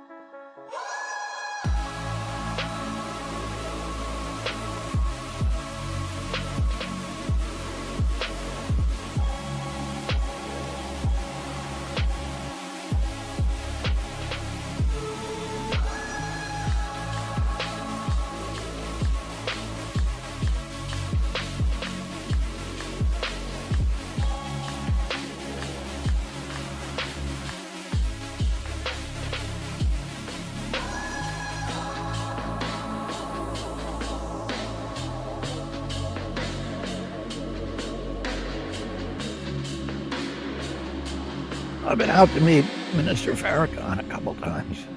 Yeah, I think that's where I first got familiar with you. I seen Rizza Islam post you up. Who? Rizza Islam. Oh yeah. Yeah. Yeah. Do you know Tony Muhammad? Yes. Yeah. Yeah. Of He course. was a very close friend. Yeah. That's when I first seen, I believe that's when doing a lot of work around the vaccines and the connection to autism. And Tony did a movie with me. Yeah. Co-produced it. What was the movie called? It was called Medical Racism.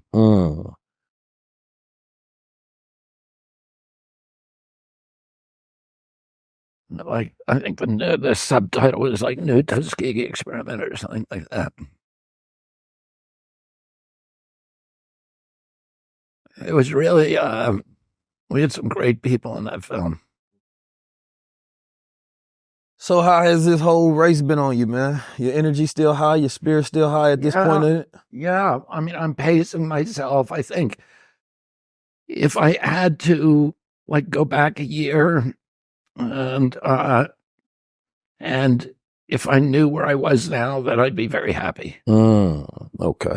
What would you have done differently in hindsight? I mean, there's a million things. Like my life is just a series of mistakes that I wish I could go back. Right? But, you know, it's just that everything happens for a reason. So, the Chinese guy, his son breaks a leg, and they say that's a great tragedy, and he says maybe not, and then you know, the son is lame. And he can't go to war, and all the other kids are drafted. Yeah. And then, you know, every bad thing that happens, there's kind of a good outcome if you wait long enough.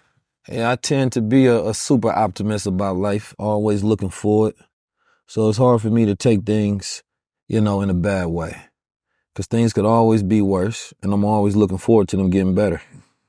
Yeah. You know, there was this whole sort of Christian religious school at the beginning of the century that, you know, was about the power of positive thinking, that it draws positivity to you. And if you complain, that it's like praying for bad things to happen. And if you try to process reality by, you know, looking for the silver lining and everything, it actually has the power to change your reality. And I think that's true. And I know it's true for me.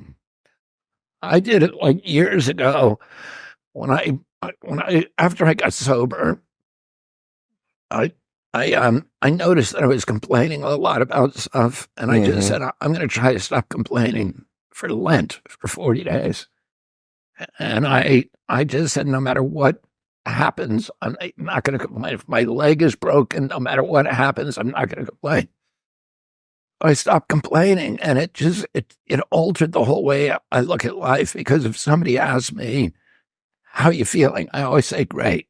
And then I have to think to myself, because I don't want to lie to him, why am I great? Well, I'm great because I live at a time when I can get orange juice whenever I want and antibiotics, and I drive a car that can go, 80 miles an hour. And, I think of all, I make the gratitude list, and it just changed the way I interact with life.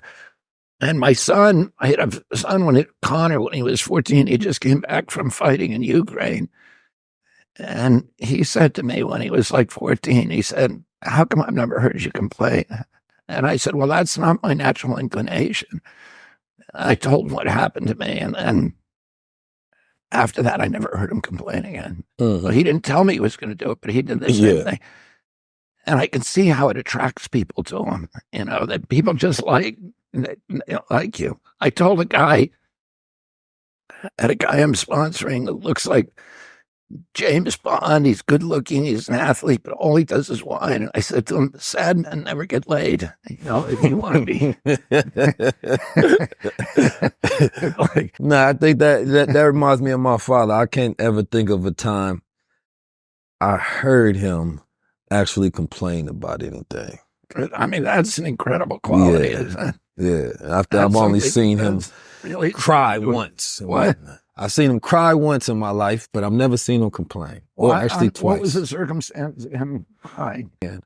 And he was the head of a security organization in Oakland, California.